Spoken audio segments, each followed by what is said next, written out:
these girls don't even know what knitting is. They don't know what the fuck it is. Okay, so again, it's unfortunate. It's fortunate for you that you found you a girl. I'm not sure where you met her at, but you found you a woman that is a part of a community of other women, like you said, your neighbors and all of them kind of move like she does, that are able to produce the type of lifestyle that you're looking for in a woman. Unfortunately, you hit the jackpot. A lot of chicks out here that, and I'm gonna be honest with you, a lot of girls will sit back. So, well, there's a lot of us out there that can do that. But do you fit the physical? Situation aspects of what I'm looking for? I'm just being honest. If you're built like Ray Lewis or somebody, I'm not. I'm sorry. You can cook. I'm not interested. I'm sorry. I'm just keeping it a stack. I'm sorry. You can do all the things that I'm looking for, but you built like SpongeBob. I'm sorry. I'm not for you. I'm not for you. Okay. The physical has to be there as well. Just being real.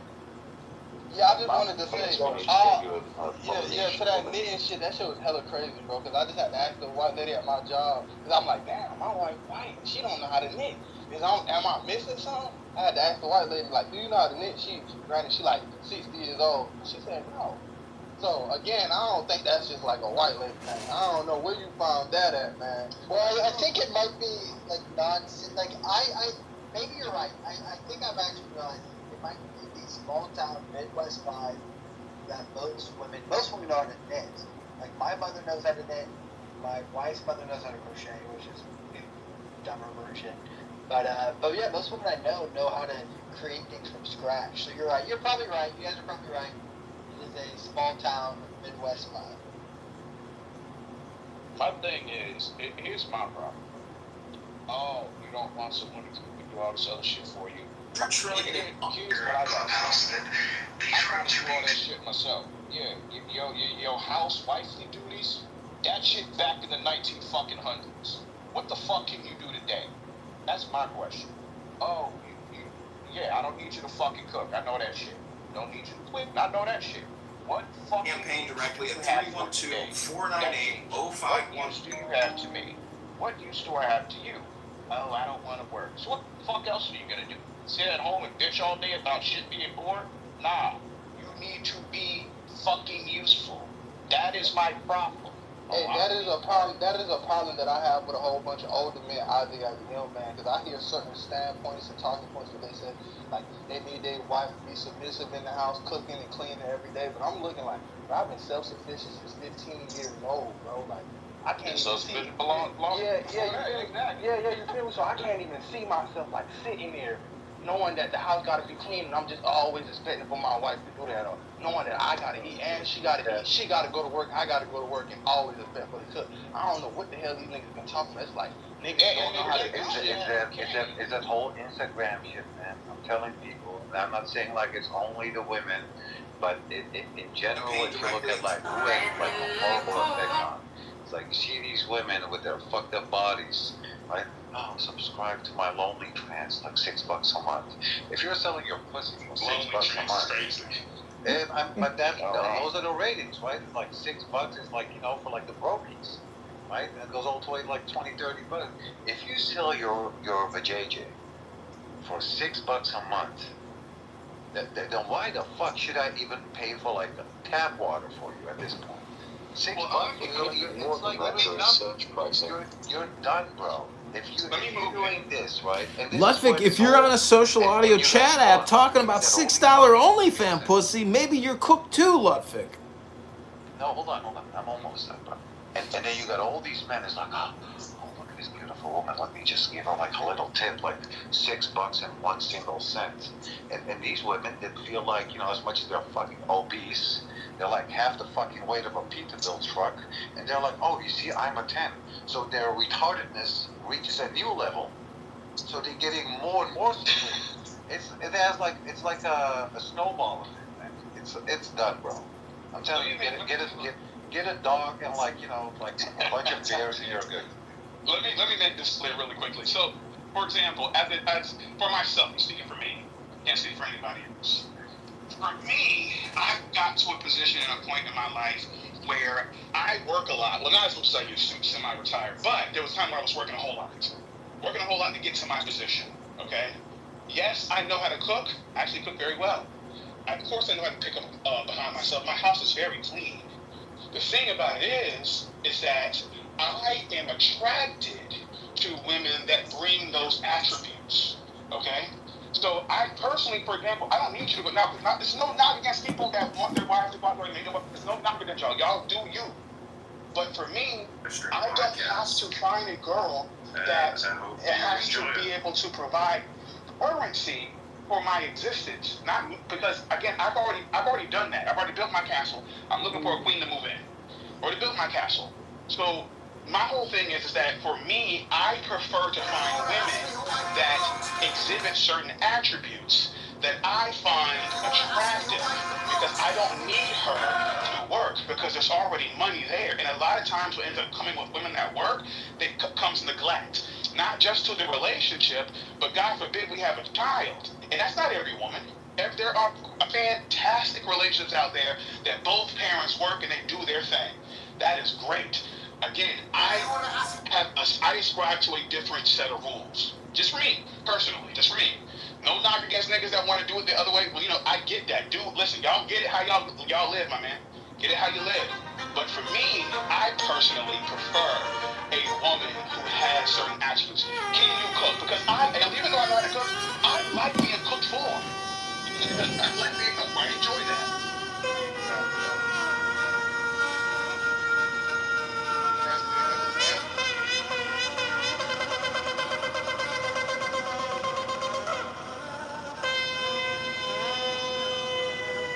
Everybody sucks, dude.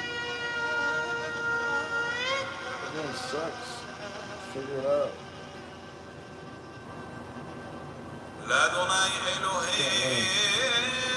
You can't win. All you can do.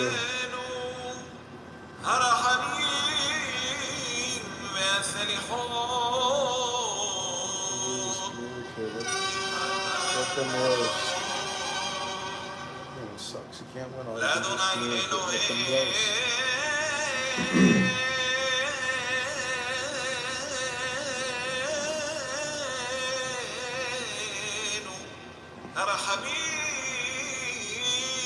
Let me talk my shit.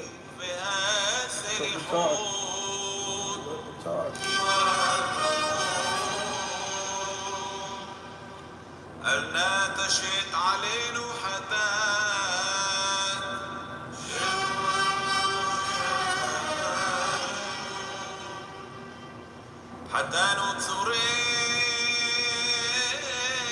Sorry, Vincent. We only have a 600 in the campaign account.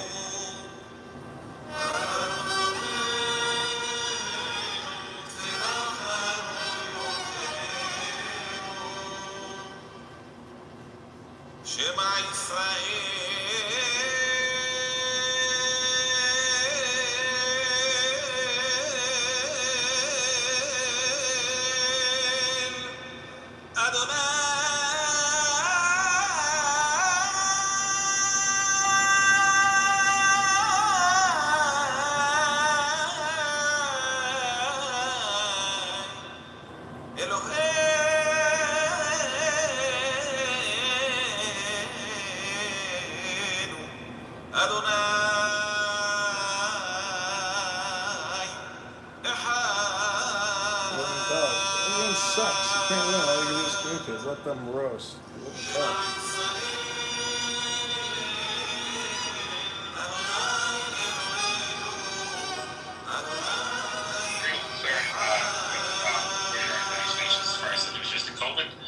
Vaccine or if you're just in another vaccine? Well, let me just start with COVID-19 and that vaccine response. The HEROES Act in March of 2020.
One of these lunches has a peanut lover's favorites. The other has a sunflower butter you packed for your son.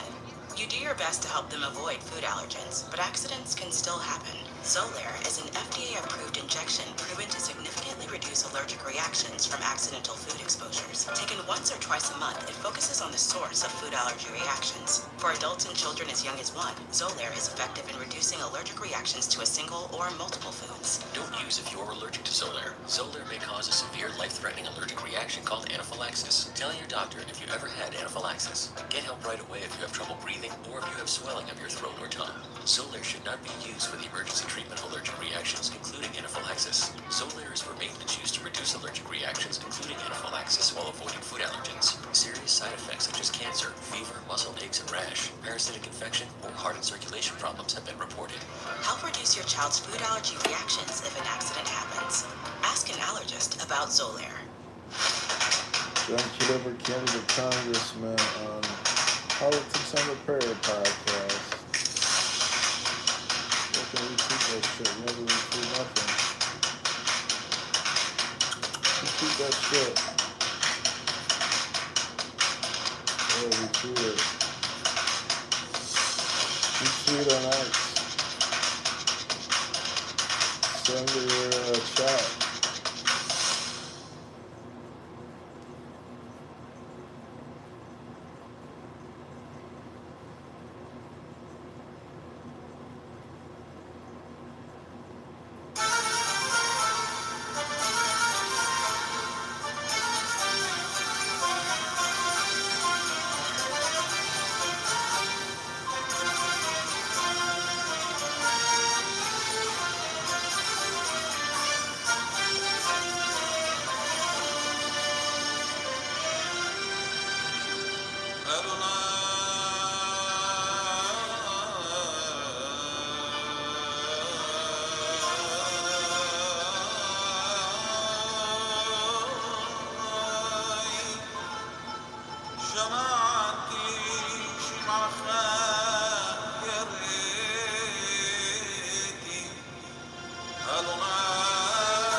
See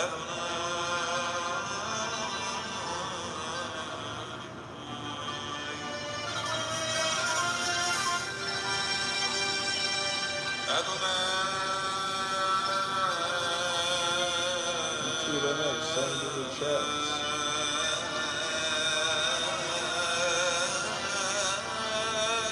That's what you should do.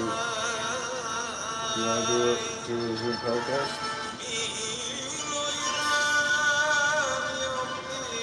You want my record? Let's do it. Let's do it. So you want to do a Zoom podcast? Come to my house. Come to my house and we'll do it in my office.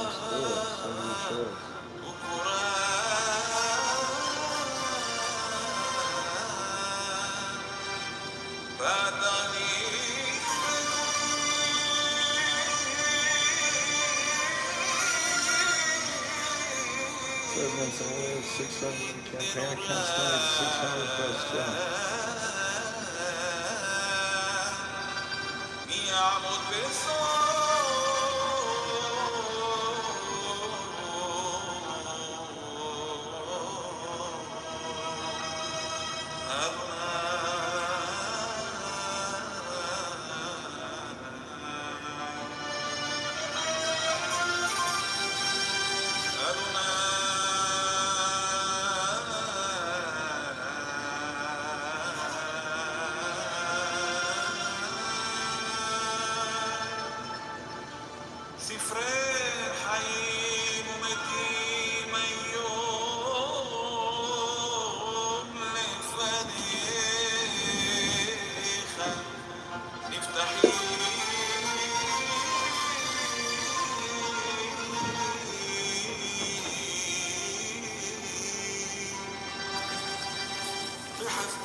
Let's keep up Saturday.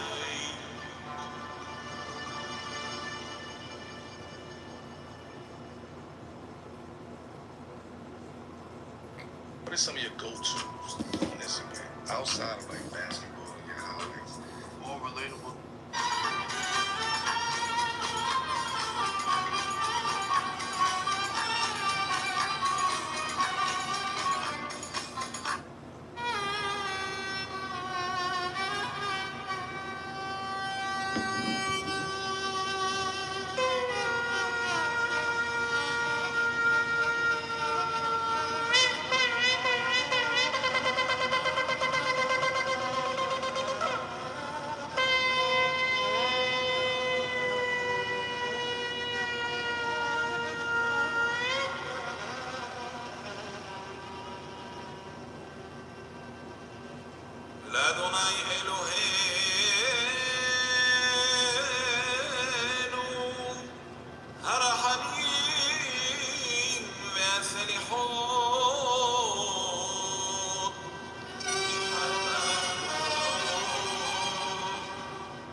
לאדוני אלוהינו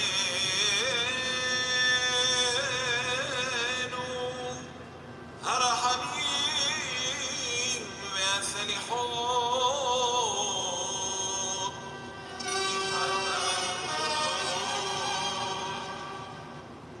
לאדוני אלוהינו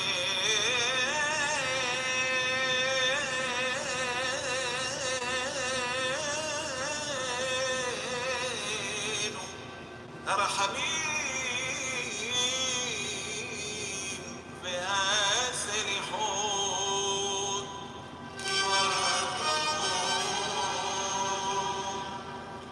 אל נא תשת עלינו חטאת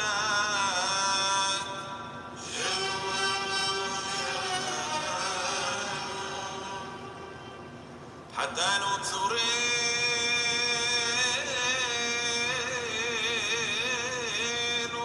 סלח לנו יוצרנו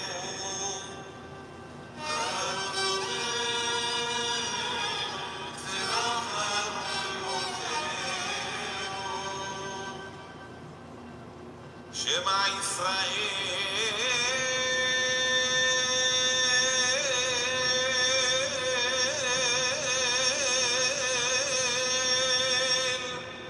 אדוני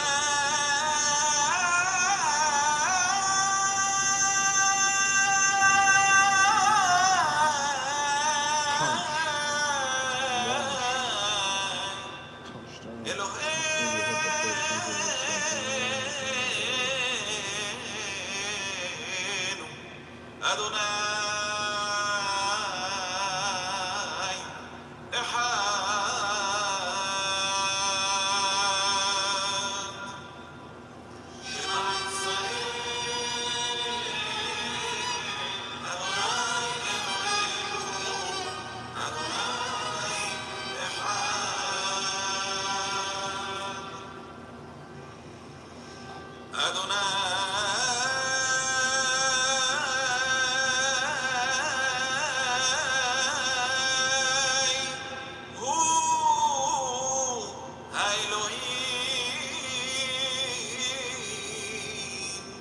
אדוני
לאדוני אלוהינו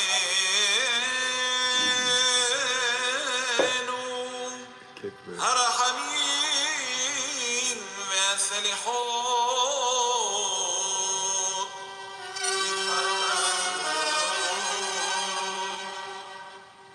לאדוני אלוהינו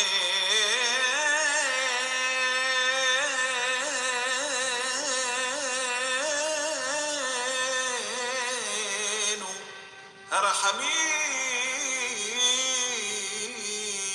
והסליחות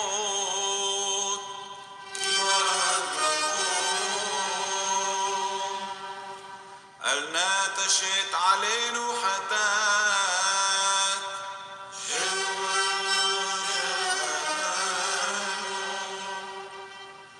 חטאנו צורנו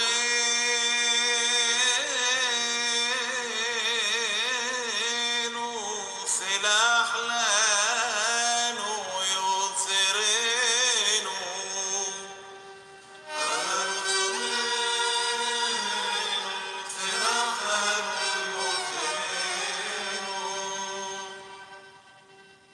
שמע ישראל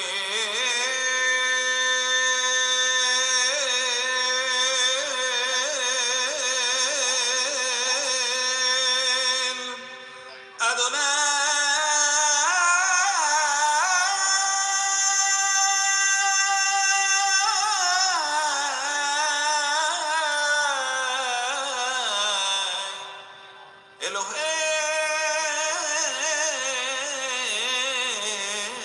אלוהינו אדוני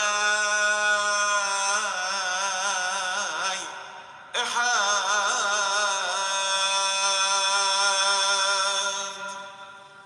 שמע ישראל אדוני אלוהינו אדוני אחד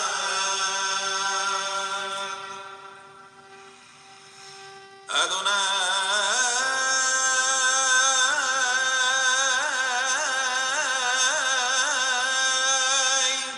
הוא האלוהים אדוני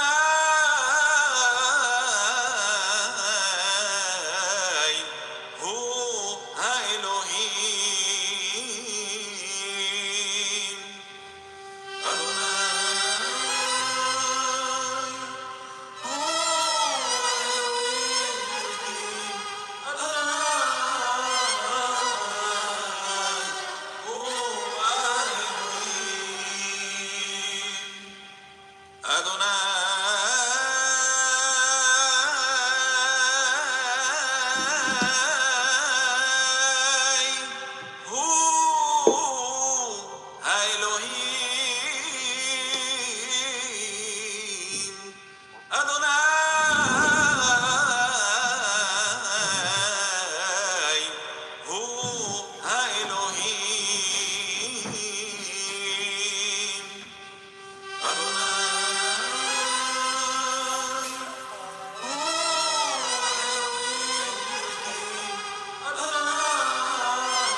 לאדוני אלוהינו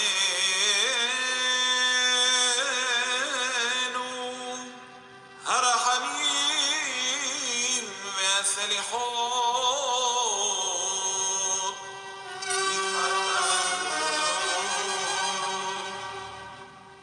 לאדוני אלוהינו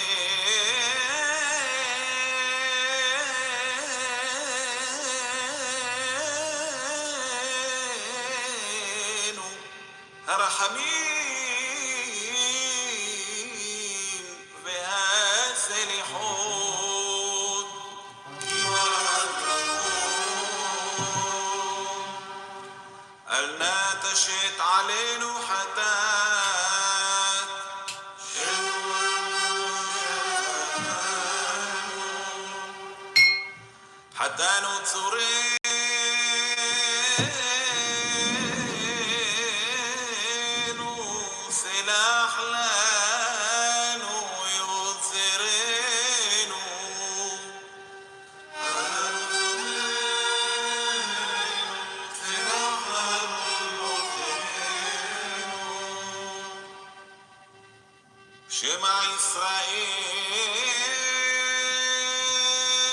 Okay, I hope that's a good introduction for your room, Rav. John, What this up, babe? song is giving me negative vibes. Really? You're getting negative vibrations from this? Listen closely. But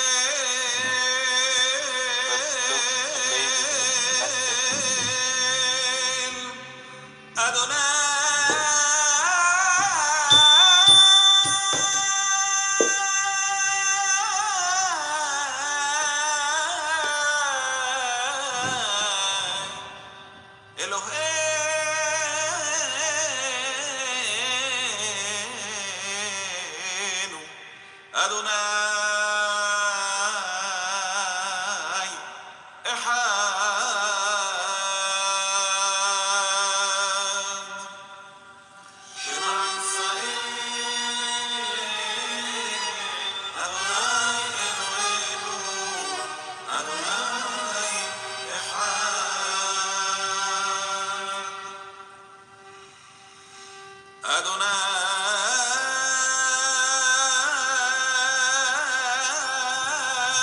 Okay, how are you feeling now, PayPal?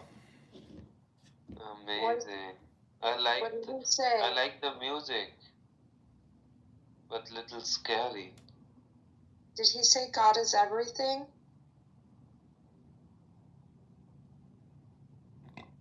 Did he say Adonai Echad? What does that mean? God is one?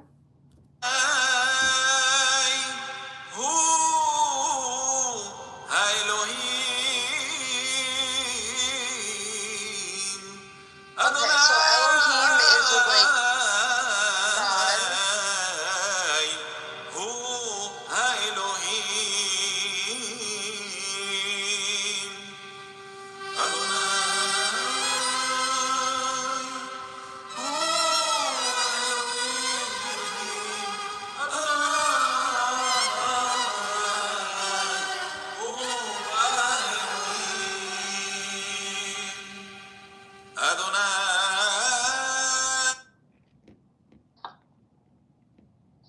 You gonna read a book here, Evital? What's going on? How's my quality? Pretty good quality? Yeah, we can hear you pretty good. All right. Let's see. Audio quality normal. Still pretty good. Still got the good quality. Quality, quality, quality. All right. Let's pull up these lyrics. On the corner of Main Street,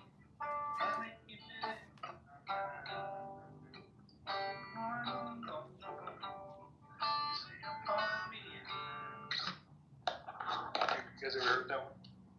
No, I never heard that song. It's work. I forgot that you played music. You ever heard that one? No, I never heard that one. Read my mind.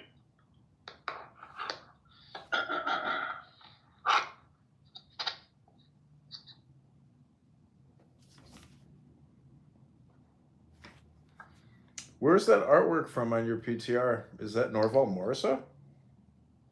Oh, no, that's the traditional Cherokee art. It's the Cherokee origin mythology. It's in the Cherokee hotel and casino. I put a link in the chat. That's the campaign to elect John Kitover for Congress. If you want to give $1, $100, or $1,000. But we're getting signatures this weekend out in Rockford. And I just did a pretty big podcast for about 45 minutes. So we've got press moving, and we've got $600 raised from Clubhouse. Are you signed up? I'm signed up with Antidote. Are you obtaining signatures and doing that process? Yeah, we've got petitions and we're gathering signatures now. And Who are you running against? Darren LaHood, the rhinoceros vaccinologist and super debt creator. I talked to Augustus Palante this morning. He had a Maha COVID-19 vaccine alert room today. So they're still pushing vaccines. I don't know if you saw the National Institute of Pediatrics said that they're going against Kennedy and are suggesting all children get the COVID-19 vaccine. Yeah, that's pretty ridiculous. I know. It's so unnecessary. It's insane. If you're alive right now, you're breathing and you're kicking and you're doing your thing, why the fuck would you go get a COVID-19 vaccine? I need my mRNA. You know what's been the gotcha question that I really figured out from Clubhouse? When they're prattling along about how important it is in the technology, you just ask them when they stop taking their boosters. Every one of these loudmouths decided at some point to stop taking boosters by making a personal decision. So they say trust the science for everybody, but they don't trust the science. None of them are fully boosted. People are also addicted to testing themselves for COVID-19 still. People have all these old tests around, and if they've got the flu or whatever it is, they're just like, you know what, I'm going to rub this on my nose and see if I'm positive for COVID-19.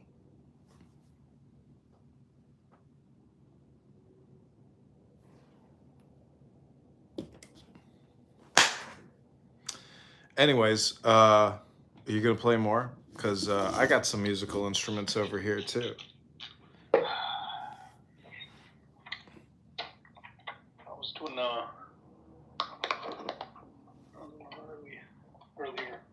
Have you ever heard me play the Chinese flute?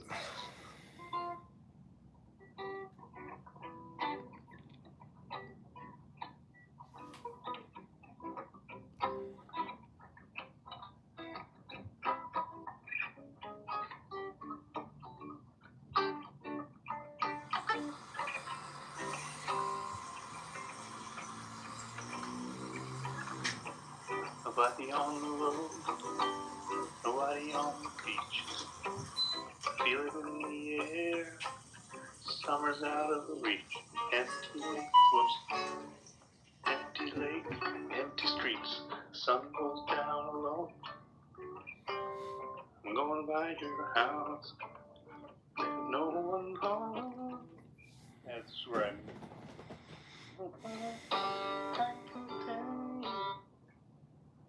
I gotta practice that one. I was just messing around with that earlier. So Don Henley, master.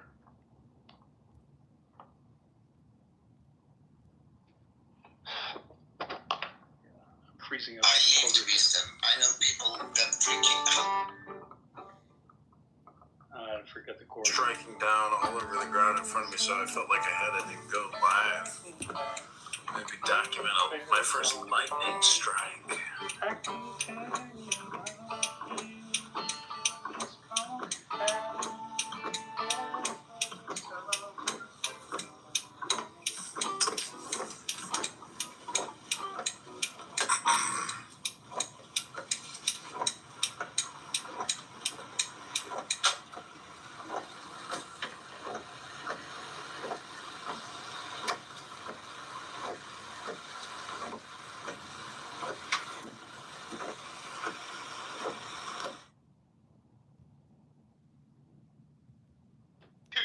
This is so funny.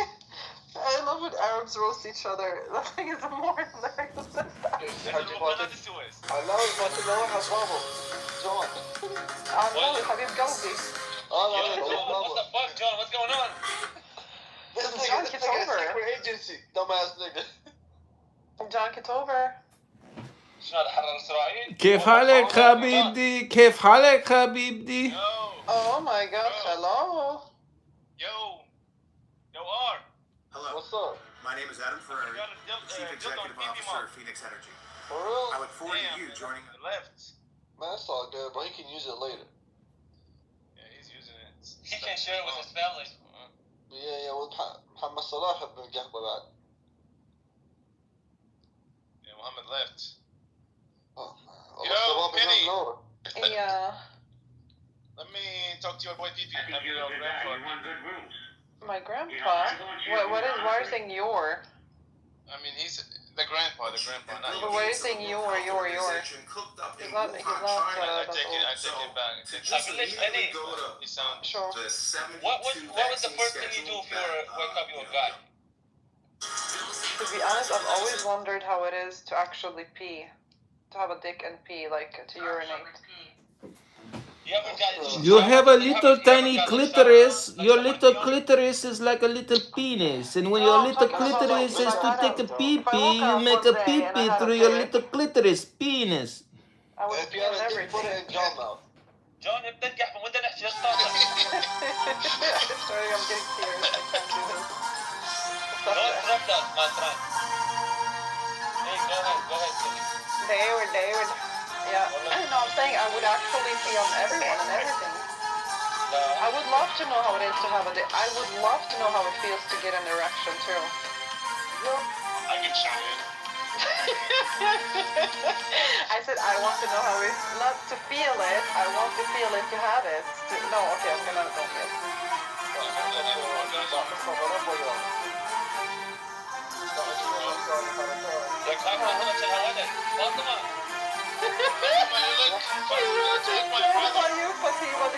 She really looked like my brother. Fatima must be a man. No, she's not a man. It's But she looked like my brother.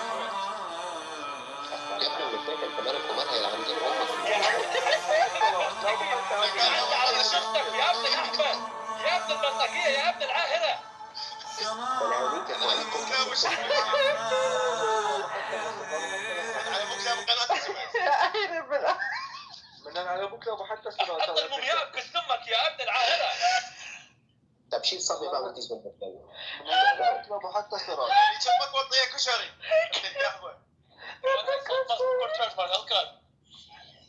على فكرة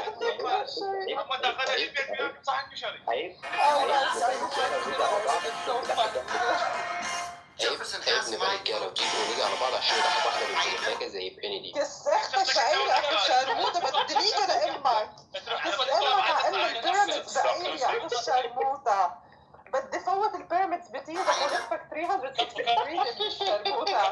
أيري فيكو أيري يلا يا لابو. وأيري أكبر قلب أم كلثوم. You wanted the pyramids off his blood? Yes. You understand? That part. And I said I'm gonna spend him 360. Tuesday, they're trying to get it out by Friday. Alright. Okay, God bless George. I really يا appreciate جماعة ما ينفعش واحدة بنت متناكة زي دي تسخن 5-6 رجالة كده. والله انت بالمتناكة ابن القهوة. وانت ابن زانية تلاقيك انا ابو محمد رمضان لا حتى مصر لا حتى الشوارع. Fortune 500 billion a year in tax credits. That's all future tax liabilities for you. It's transferring Fortune 500 to we the people. Penny.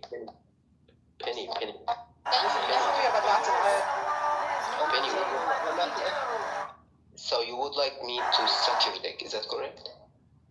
Wow. Yes. Evidence. That's fine. So what's your home? What is your location? Speculating that people are doing things that you have no idea what they're doing. Fuck you, bro. Like, hold on. Silent. When your king is talking, stay silent, okay? Keep silent. This is not you targeted message. What the fuck you are, nigga? You in class or what? Talking about keep silent, dumbass nigga. Why don't you show Miss Nazareth some respect instead of asking such questions? Wait, who let the blacks in here? Who the fuck is this nigga? No blacks. Yeah, no blacks. Yeah, guys, remove any black people from here. Yeah, this is a Muslim room. This is a predominantly Muslim room, so... No, I'm not a Muslim. No, I'm saying it's a predominantly Muslim room. There's a lot of Mohammedans in here. So, like, we can't have black people in here because Muhammad hated black people. Man, shut your bitch ass up, dumbass. Muhammad did hate black people. He said, he said respect the Ethiopian even if he has a head like a raisin. No black, no Jewish. And he said that the chin on your left shoulder is black. Fuck you. So is the dog.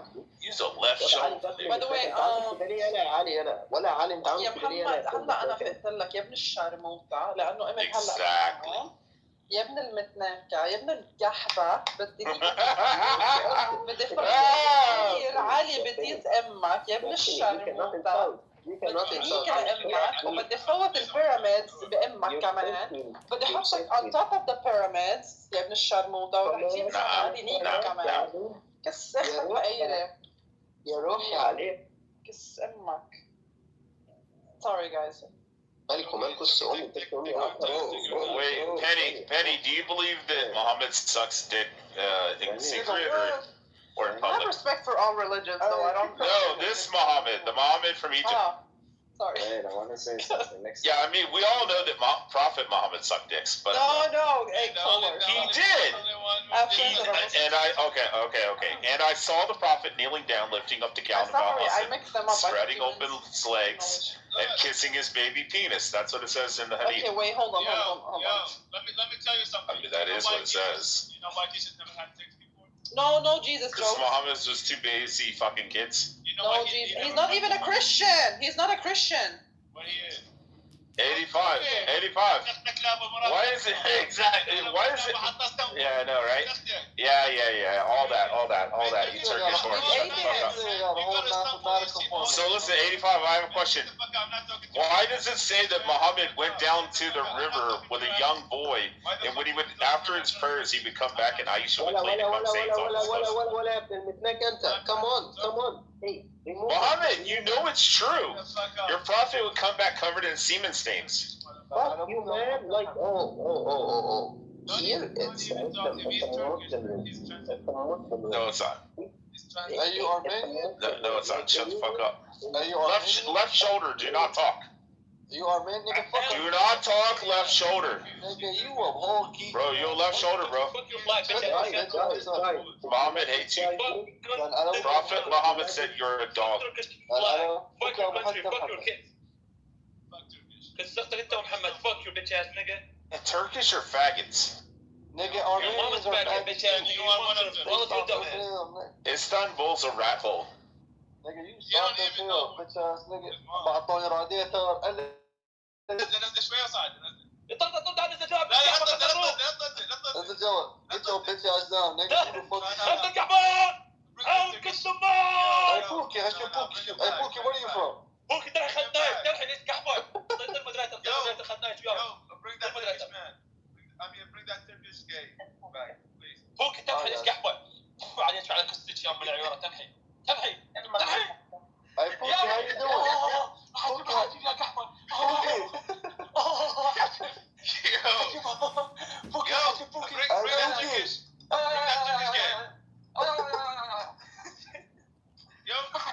شلون صعدها التركي شلون؟ صعدها التركي. ها كاذب بالعيوره صعدت شارلي. Charlie's a hoe. Hey, I'm trying to fuck low key. What's up with it? Hey, John, who the fuck is you, nigga?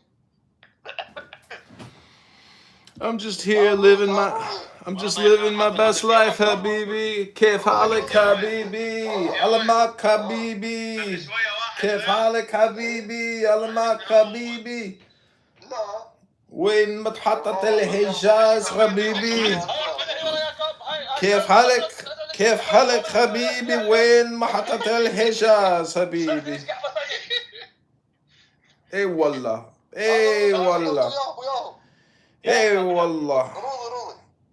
اطلع لك من العيال اطلع.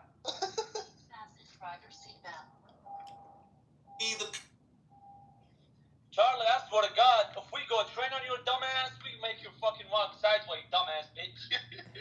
Bring your dumbass over here, you stupid fucking cunt, bitch. You smell like fucking. I can smell your pussy through your fucking ass, you dumbass. Stupid ass bitch. Yo, Charlie, come here. اي والله حبيبي.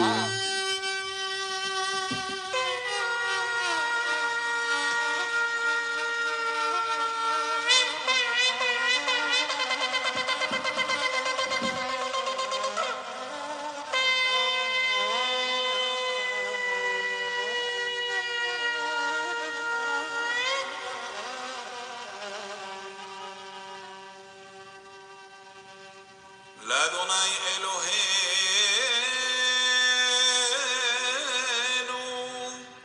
הרחמים והסליחות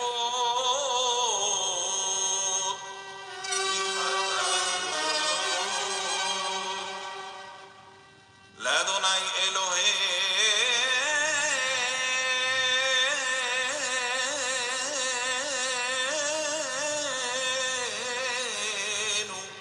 הרחמים והסליחות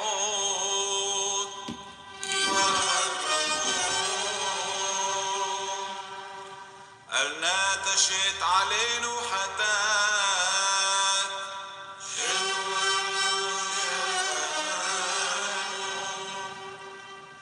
חטאנו צורנו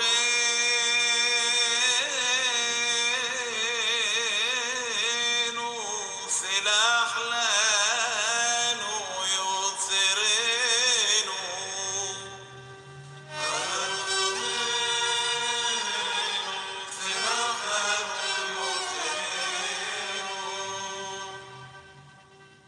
שמע ישראל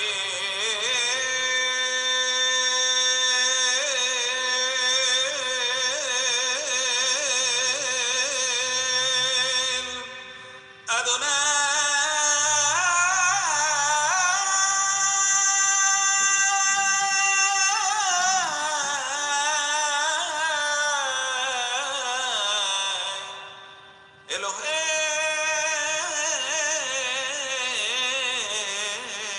אלוהינו אדוני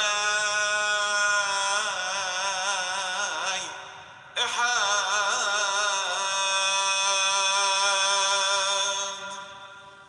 שמע ישראל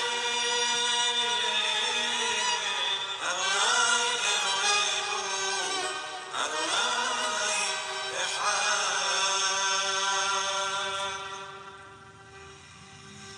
אדוני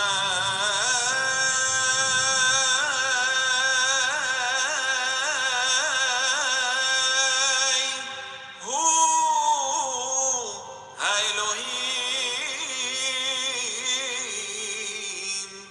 אדוני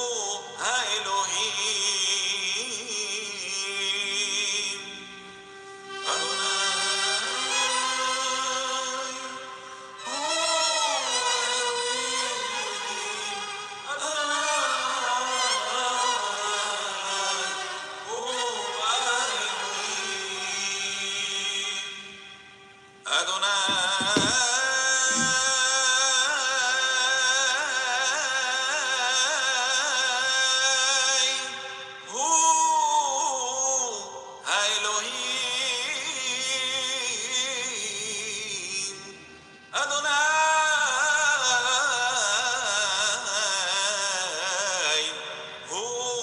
האלוהים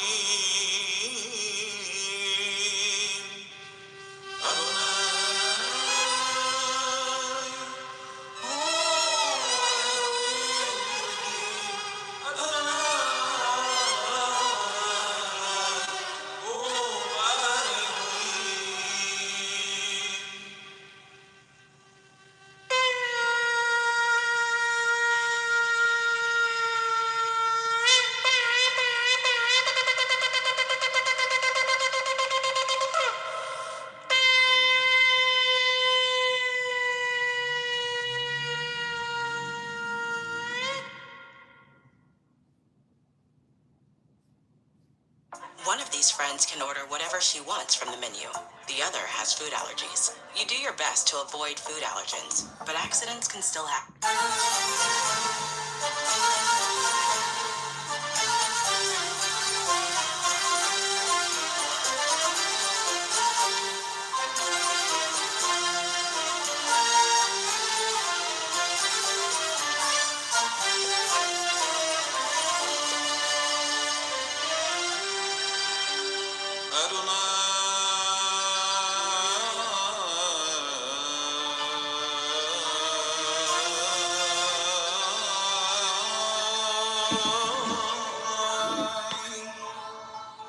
Shema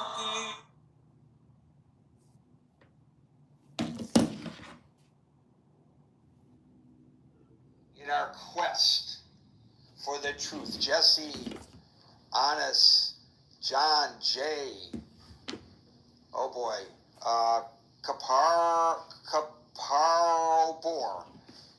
Al, Tamek, Javid, this one is Palmer Tracy.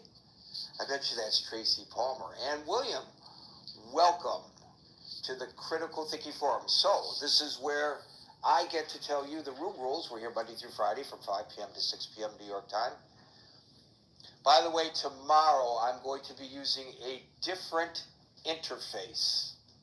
And I'm going to rely on Alan, who's got extremely well-developed auditory capabilities, to tell me whether there's an improvement or a degrading of the audio quality tomorrow. Alan, this is your assignment, if you care to accept it. And you know the rest of that. The tape will burn in 30 seconds.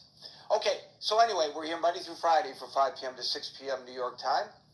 Top of the hour, I will give you my opening salvo, which I hope encourages you to come up onto the stage and join us as Alyssa, Jim,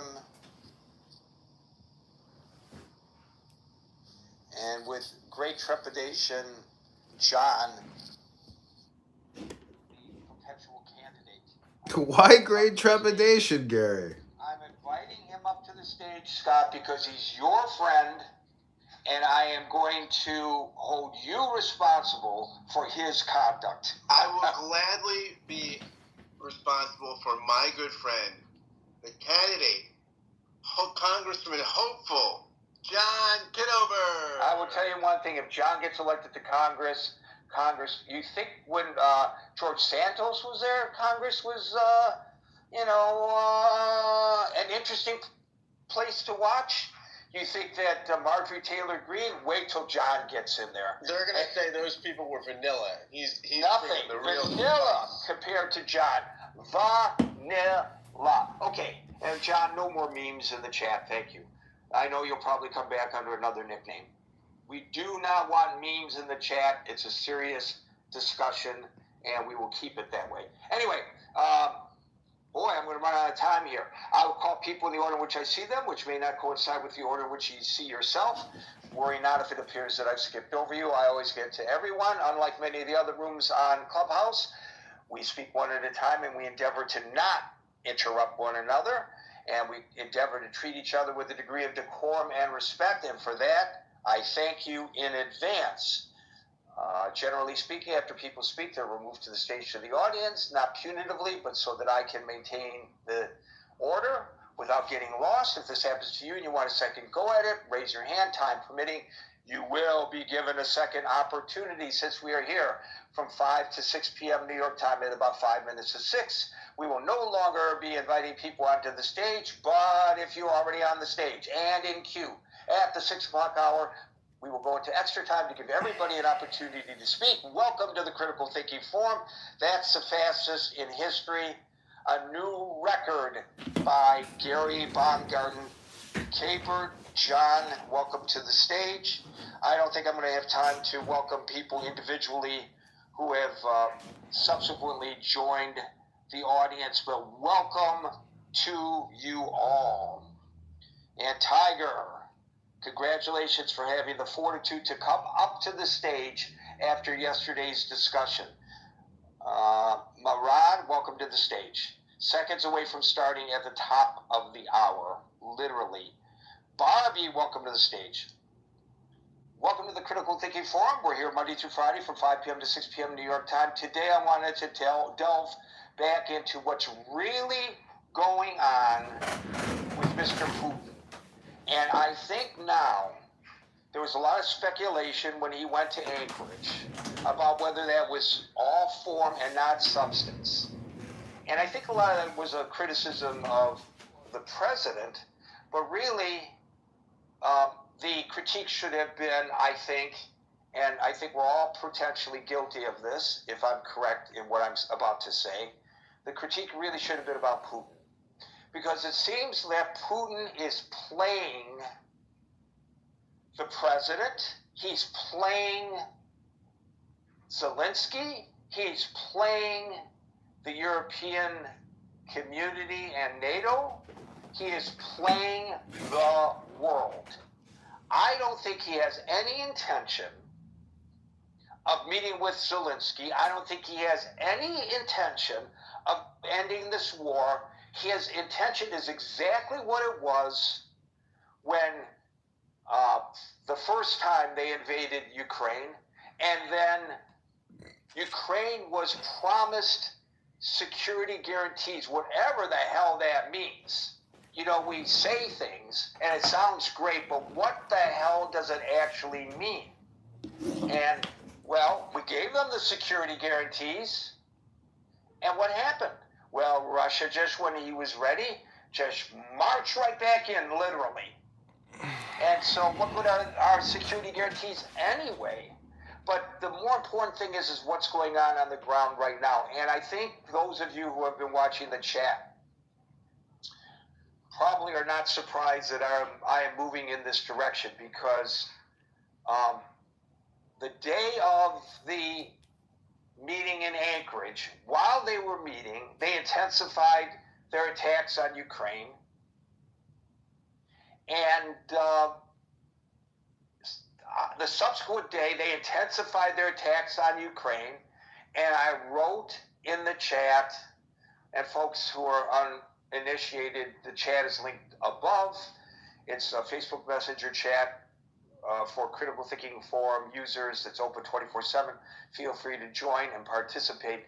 I use the terminology, Putin is flipping the finger at the world. And now, without question, because the president said as recently as yesterday that the Kremlin has indicated that Putin is ready to meet with Zelensky. And all of the speculation was, well, where would they meet? Who would be there? Would Zelensky be safe? Because, you know, they've tried to assassinate him. And all of that was wasted rhetoric, because he has no intention, in my assessment, of meeting with Zelensky. So today we learn, in spite of what the president said yesterday, the Kremlin has not formally agreed to meet with Zelensky. So it's all BS, like most of the stuff that comes out of the mouths of politicians and diplomats. BS. It's totally meaningless, except it's not meaningless to the people who are being killed. And when we say people are being killed... This is the Gary Baumgarten podcast on Clubhouse. Something that we rarely talk about with specificity, but it is so necessary to do so. Unlike in Gaza, somebody tried to make the comparison. Unlike in Gaza, where Hamas was hiding behind civilians, presenting a conundrum for the IDF. Do you go after them, or do you let them live and basically give up on the war because they're hiding behind civilians?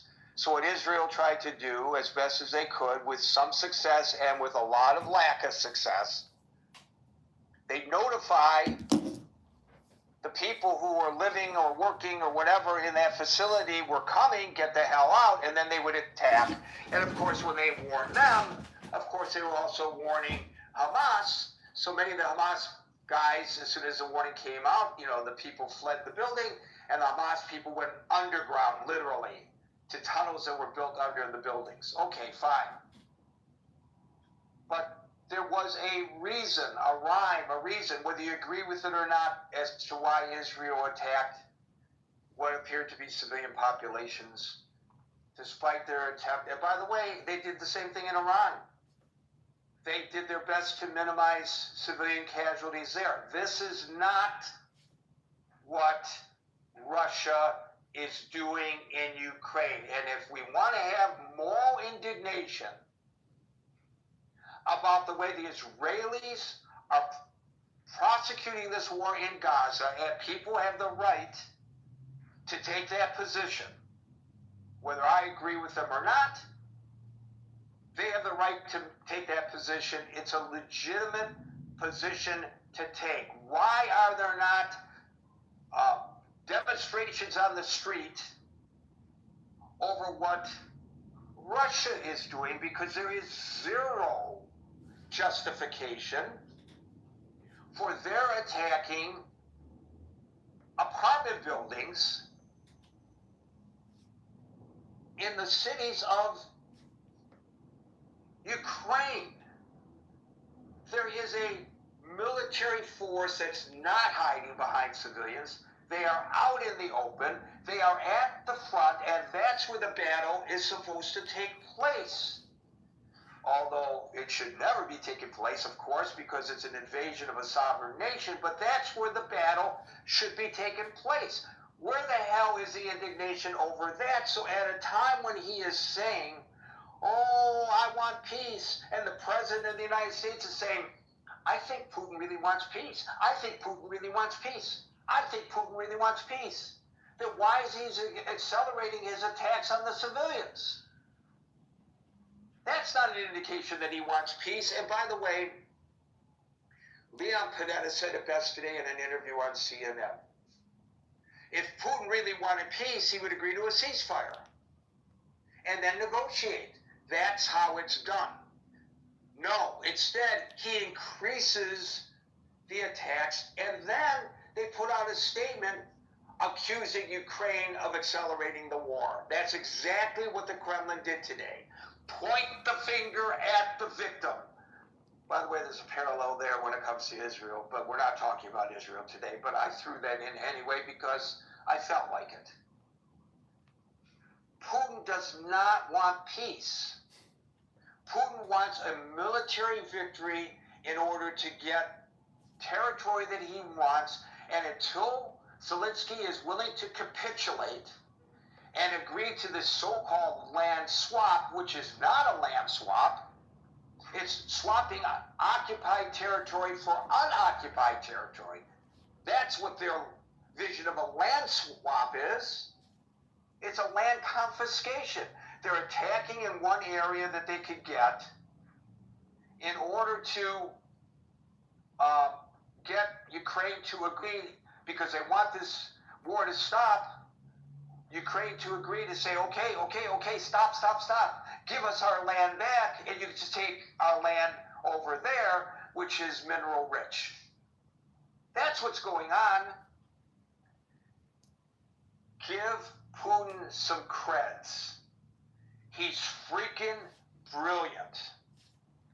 And there's been a lot of discussion about how easily Putin is playing Trump, and has always played Trump. A lot of people have made that allegation. I don't know whether that's fair, or whether the people who say that are saying it because they just do not like Trump and can't say anything positive about him. I will say, I would take Trump at his words and say that he wants to help negotiate a peace, and it may not be altruistic. It may be because he really wants that Nobel Peace Prize. He said so, but I don't really care what his motivation is. If he's successful in helping broker a peace, all power to Trump. I'll give him tremendous credit for that, like I did for the Abraham Accords, which I believe were the brainchild of his son-in-law. But still, he had to sign off on it. It's his administration, his first time around. He deserves credit for the Abraham Accords. So I'm not suffering from Trump derangement syndrome, which really doesn't exist. But in this case, it's pretty obvious that Trump is being played by Putin. What did Putin get out of this? And somebody was really, two people the other day were dismissive at my suggestion that Anchorage was a photo op for Putin, who's trying to re-establish his image as a serious member of the international community leadership. And so he's greeted by an applauding President Trump on a red carpet, and then is given a ride in the Beast, and people say, that's no big deal. It's tremendous deal. And to Putin, it's sort of like the image of him riding bare-chested on a horse. Remember that? That's exactly what this is to Putin. So Putin got that out of it. Trump got the impression, and everybody's hopes got raised, that he was inching Putin closer to an agreement for peace. And remember, unlike Leon Panetta, unlike NATO, unlike the European Union, unlike Zelensky, who are all in accord that there has to be a ceasefire, our president, who's smarter than anybody else, I'm not saying this sarcastically, I'm quoting him. Okay, maybe there's sarcasm. Our president said, no, I don't want a ceasefire, I want a peace. And I think that Putin wants a peace. We don't need a ceasefire, we need a peace. Which I think is an indication of how naive he is about how these things work. I can't, unless there's malice involved in this. And then the next day, after all the others said ceasefire, ceasefire, ceasefire, he comes out and he says, well, yeah, maybe I could go for a ceasefire. The person in control of all of this is this very smart, very conniving, the guy who was the head of one of the most premier intelligence agencies in the world during the Cold War, Vladimir Putin. I can see it no other way. He's playing us all. In Gary's opinion, your opinion may be different. I'm going to find out right now by calling people in the order in which I see them, and today that order begins with Scott. Gary, great to see so many friends on stage, and representatives from all over the world who advocate various interests of various geopolitical institutions. Good to see the candidate Congressman John Kitover. I just love his battle to get on the ballot. And also my friend Alan, who has a great room, a burgeoning clubhouse room. Gary, maybe you'll be a guest someday. Alan's fantastic room, brain trust. Well, Gary, it's been said that Trump. It was said in this room just the other day that Trump has been battle-tested negotiations in the crucible of New York City real estate. Now, whether or not Trump has been successful there, or he's rebranded and saved his financial empire through reality TV, we can leave that for another day, Gary. I know you probably have many thoughts as a guy who's in and out of the Big Apple all the time, working in the hustle and bustle. But yeah, I think I don't think it takes great geopolitical insight, thankfully, because I don't have it, to see that Putin is winning the game here. That look, Gary, you brought something up about Trump not wanting a ceasefire, wanting a peace. I think there's something to that, and also I think Trump is focused on process, not substance. So I think rather than say we want like the ceasefire, we want this like the European leaders want, he's we got to do this. No, I met with okay, we got we had a very good meeting. Now we're gonna meet with Zelensky.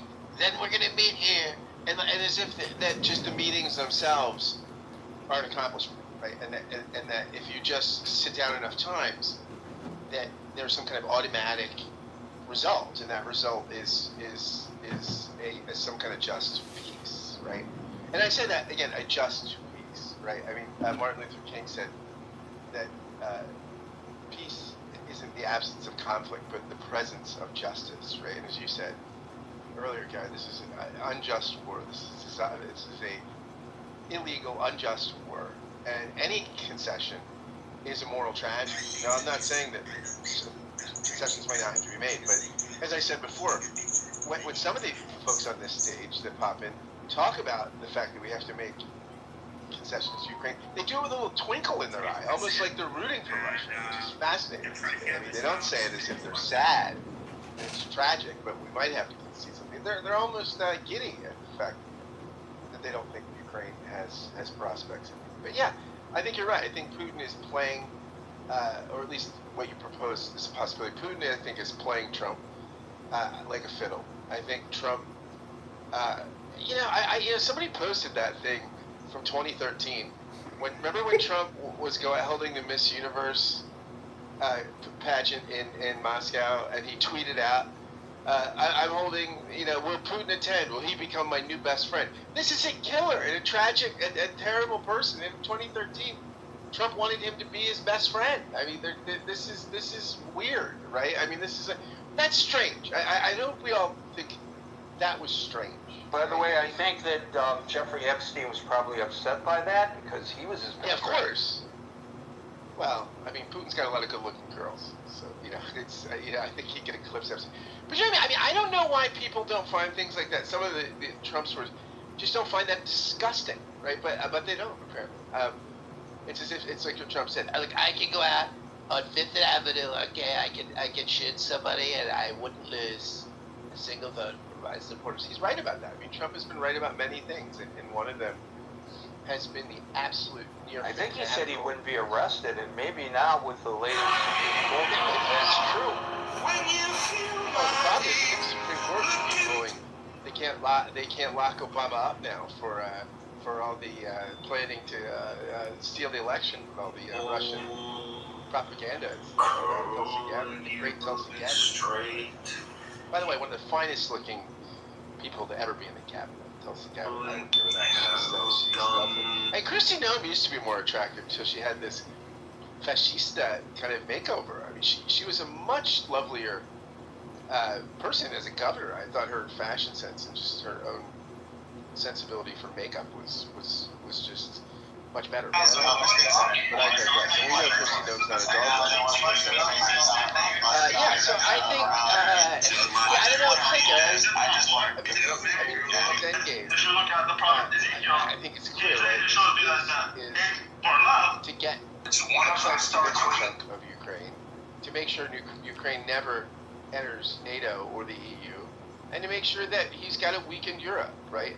And that his legacy is a sort of revived Russia, one that begins again to aspire to its former glory days of the Soviet Union. And I think in a way that, like, isn't like running in the way that like some crazy playing the Trump road serves that end.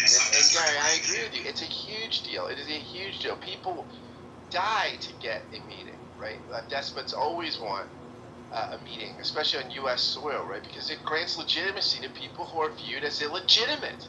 And so if you don't see what the big deal is, right? What's the big deal that Putin gets the red carpet? And that's just how you negotiate. Also, no, it might be how you negotiate a merger between the Hard Rock Cafe and Applebee's or something, right? But on the international stage, these things matter. These things are significant. And Putin is getting things, concessions that are significant, while he's continuing to wage a brutal war. I mean, to me, this seems really clear. Sometimes, Gary, we talk about pretty complex things here, and there are not easy answers. But this is not one of those days. I think that Putin is playing Trump, and he's playing him for his own immoral and unjust ends. And there you go, Gary. That's my story, and I'm sticking to it. Thank you very much, Scott. And I just want to not be remiss by failing to give a tip of the hat to Melania Trump for bringing to the world stage the question of the children who have been kidnapped by Russia. Her husband didn't do it, but she did, and now he's forced to address it. I believe that she's absolutely the lead on this. She wrote that letter to the Kremlin begging Putin to release the children. I think she's heartfelt in that approach, and I want to give her a lot of credit. A lot of people have criticized her because she's been an inactive first lady, as if first ladies have some responsibility to be active. It's their prerogative whether they want to involve themselves in issues or not. It's not mandated that they do by any stretch of the imagination. But in this case, I give her a lot of credit for actually getting involved, and she's got the bully pulpit, and at least it's being discussed now. And people who, it may have eluded them that this is part of this war, that nobody's out on the street protesting against, on Columbia University's campus, in Times Square, at Harvard, at UCLA, at the University of Michigan. Where are the encampments demanding that the children be returned? I call on these people of goodwill to come out again and demand that the children be returned. There aren't enough Jews in Putin's army. No Jews, no. Get a picture of Russian soldiers in yarmulkes going into camp. They'll be protesting. They'll be protesting. Yeah. Thank you, Scott. We'll go to Dave next with heads up to Alan. You follow Dave. Dave. Yes. So, Gary, we have an opportunity here, just like Israel fighting Hamas. But you say the communication warfare right now. Right now, we need to gear up the communication warfare. Just like you say, the world should recognize Putin has zero sincerity in having this talk, because during the EU leader meeting at Washington, Putin already, organizing Belarus, about 40,000 rushing to the border with Ukraine. I don't know if you know about this. So absolutely a kind of middle finger to all the, European leader at Washington, D.C., together with Trump. So what the U.S. and Europe need to figure out is communication warfare. And I think today, Trump called Viktor Orban. It seemed like after he spoke to Putin. And I think seemed like he's trying to urge Viktor Orban to let Ukraine join the EU as part of the process to increase the security for Ukraine. And I think Viktor Orban might be the country, Hungary, to organize the trilateral summit between US, Ukraine, and Putin. So these are ongoing negotiations, but I think the solution is this. Just like how Israeli is handling situation in Middle East, there's only one language. With the Middle East, if you don't speak the Middle East language, just like the European has zero clue, just intervening and wasting time, that is not helping. And so the European has to learn how to speak the Baltic country language. Putin is a big bully, and you need a way to deter the big bully and tell the big bully we mean business. That means the next step is, the recent Pakrovsk, there's the attempt to quickly encirclement, but I think that was quickly destroyed by the Ukraine. That was like 2 days ago. So just in case anybody keeps saying Pakrovsk, this is 2 days ago. So the encirclement is totally destroyed. And so what I want to say is this. Germany is talking about putting army. French is talking about putting army. I think the best way is to try to figure out a system to increase the number of Latin American countries fighting Ukraine. Right now we have about 3,000-4,000 Colombians fighting there. I think we should try to have a very good scheme to encourage more Latino countries to come to Ukraine increasing the number of Latino country present there. Just having the number will immediately tell Putin, we mean business. We mean business. And also instead of this Latino country coming to US, now we come up with a good scheme for them to go to Europe. And I think we need to increase the number of military presence because Ukraine is winning. What we need is increasing the number of people on the field. Just to showing the number is enough to tell Putin we mean business. At the same time, Putin's oil refinery capability has been destroyed 10%. And so I think in the negotiation, US and Europe has to show like we're going to increase that to 20% by next week, maybe 30% by 2 weeks later. I think that would really, tell Putin we mean business.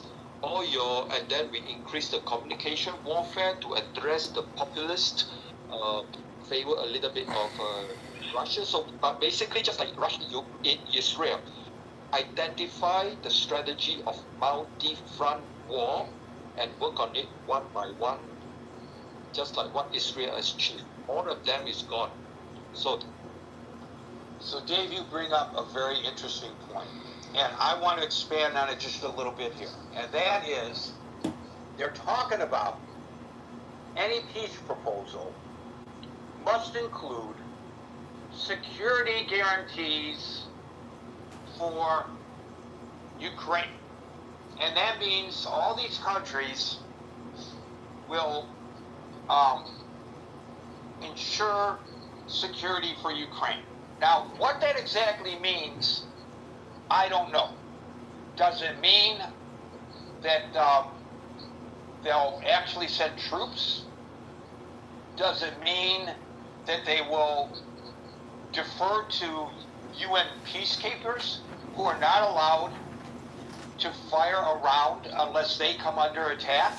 So you can walk into a village that's being quote-unquote protected by UN peacekeepers, and you can massacre people right in front of them, and so long as you don't shoot anybody wearing a blue helmet, you can do so with impunity. I don't think a lot of people understand that because we call them peacemakers. Okay, so wait a minute, let me get to the question.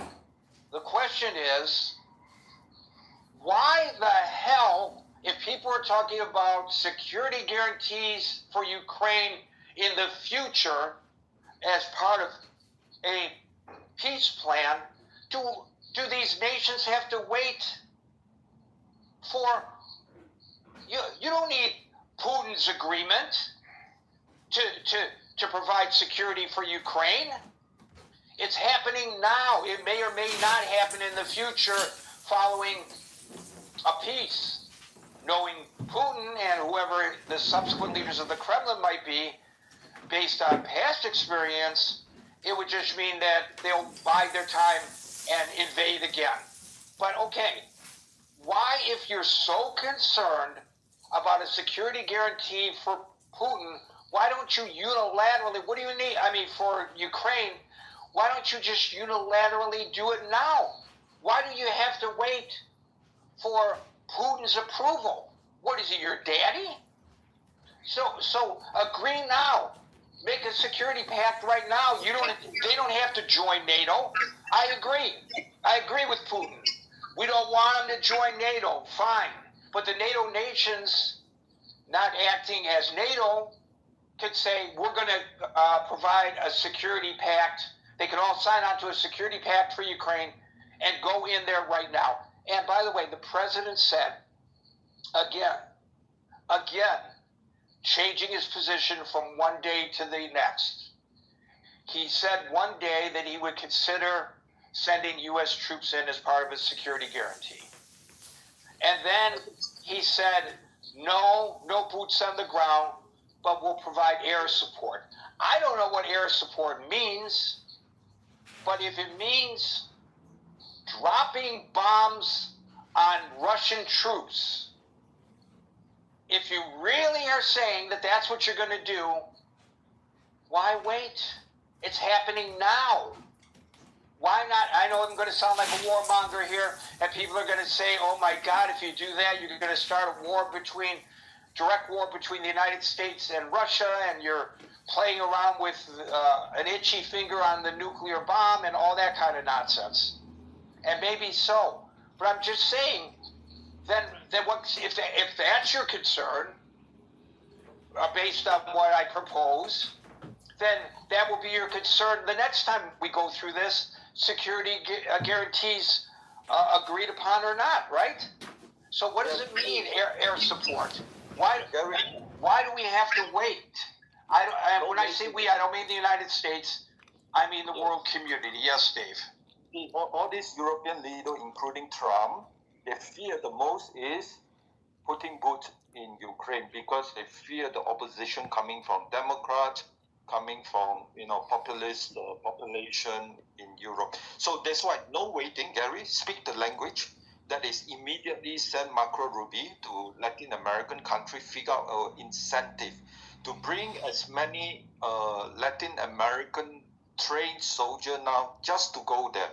Just to be present there, has no violation of NATO, nothing, but just to present there with the prospect that if they go through the program, they might allowed to stay longer, eventually become a European citizen. I think this is listen, instead of rounding up all these illegal aliens and detaining them and throwing them out, why not create a mercenary force?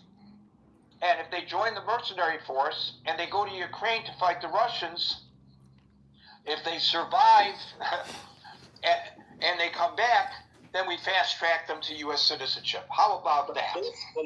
Those Colombians already there in Ukraine, 3,000-4,000, right? They are they don't speak Ukrainian, but the leader are trained. And they don't have to speak Ukrainian. All they have to do is follow orders. Thank you, Dave. Yeah, exactly. But they are doing that. But the important thing is just having enough number present there. Got the point, and I underscored it for you, and we're going to move on. Thank you, Dave. Thank you. By the way, I've long said that if the illegal aliens were given opportunity to provide service to this nation, and it wouldn't have to necessarily just be in the military, but in other areas, as a path to citizenship, I bet you most of them would grab on to that opportunity if they're able. Alan. Gary, that was incredible.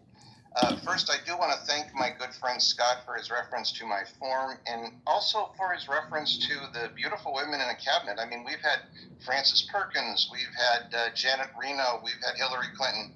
I mean, haven't you ever heard the phrase, beauty is in the eye of the beholder?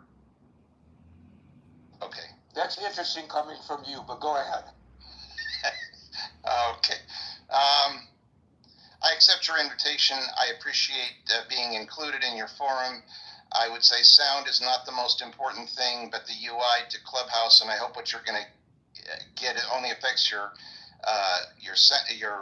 doesn't negatively affect your UI. No, it's going to actually positively affect my able body. What it might do is degrade or improve, and I want to know. I just want an air check from you there, Alan. Just an air check. That's actually a mic check. Okay, but Herman Cain. I'm thinking about publishing a story that Herman Cain died of Trump derangement syndrome. And if you think about this seriously, he actually did. He refused to get his COVID shots, and he died. And so I think Trump derangement syndrome may be fatal. So I'm not so sure that politics should be entertainment. When it is, people die. So actually, I think Trump derangement syndrome could have fatal results. I know you've got the candidate coming up. I do want it to be very clear that the candidate did say in my room that he thinks Trump should be impeached.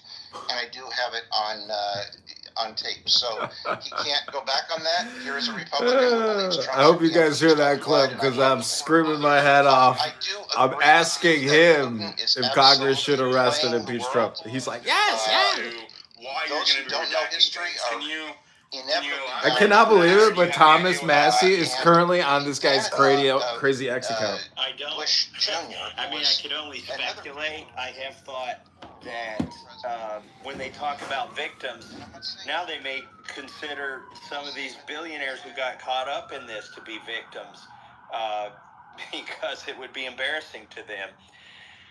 Admittedly, the legislation that Ro Khanna and I introduced, because we have to get 218 signatures, we did have to allow for exceptions for national security.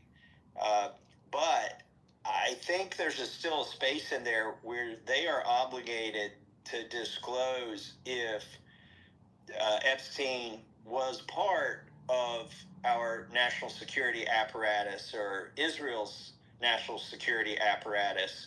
So I am concerned about the redactions. One question I don't know the answer to, but I suspect I do. I've got a suspicion of what the answer is. Can members of the Oversight Committee go view the unredacted documents? So, for instance, Marjorie Taylor Greene's been a champion on this. She serves on the Oversight Committee. I used to serve on the Oversight Committee before I moved to Judiciary. But could somebody like Marjorie Taylor Greene go look at the unredacted documents if the DOJ didn't redact them, but the committee itself is redacting them? I don't know, but I suspect she could. And I suspect with a motion there when the Oversight Committee meets, they could probably grant, the membership could probably grant themselves access to the unredacted documents. And of course, they'd have to view those in some kind of SCIF type setting. It'd be interesting if the redactions were, if they say why they were redacted specifically. Sometimes you receive information in these committees that's confidential, but it's not classified. So, for instance, when I was on the Oversight Committee, the TSA showed us when they tested the screeners at airports, what the rate of failure was. Now, that information was confidential, but it wasn't classified, for instance. So we could view it in a room, but we didn't have to go to a SCIF. It'd be interesting to see what level of classification, if any, they try to apply to this. It's interesting. I mean, I'm just going on your word that they'll be redacted by Oversight Committee and not. That's, I mean, I was reading, that was the statement that the Oversight, I'll put it up in the Jumbotron. Well, here's something else in that same vein that's interesting. Former Attorney General Barr testified, and they didn't do that in an open hearing. They did it, it's in a closed room. And typically, if you're a member of that committee and you have enough heads up, you can go and you can attend those. I'm going to see if I can get some of my friends on the Oversight Committee to fly back in town and attend some of those other, transcriptions, testimonies that happen behind closed doors. Because if you can't get the transcript of former Attorney General Barr's interview, it's almost like a deposition. If you can't get that, the next best thing is to be there, and you can actually ask questions if you're on that committee. So I'm going to encourage some of my colleagues to see if they... Is it not true, okay? Many citizens, U.S. citizens don't know this, but Congress, particularly House members of Congress, have what is called ultimate free speech protections. And so what that means is that if they read something into the congressional record on the floor, it doesn't matter what it is. It doesn't matter what it is, that they are protected by that law, by the First Amendment. Did you know that?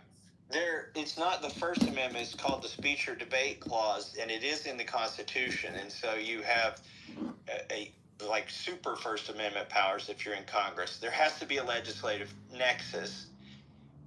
It's been ruled to cover your committees or your staff, and committee staff, because they're part of Congress. In fact, It covers the sergeant at arms and the Capitol Police. This is why you can't subpoena them, or you can't do a FOIA request, for instance, on a congressman's emails. It's never happened. It will never happen as long as the Constitution stays that way.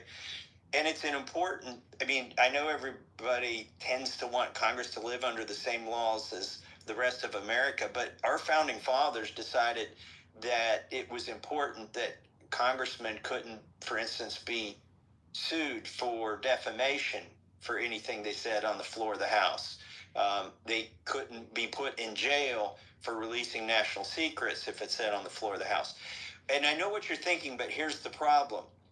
How do you get those documents to get them to the floor of the House and read them? They keep you from, I've been in SCIFs, I've been in settings where there's only one copy of them and they prevent you from taking them out, and you're not allowed your phone in there. You can't even go in, take notes, and take the notes back home with you.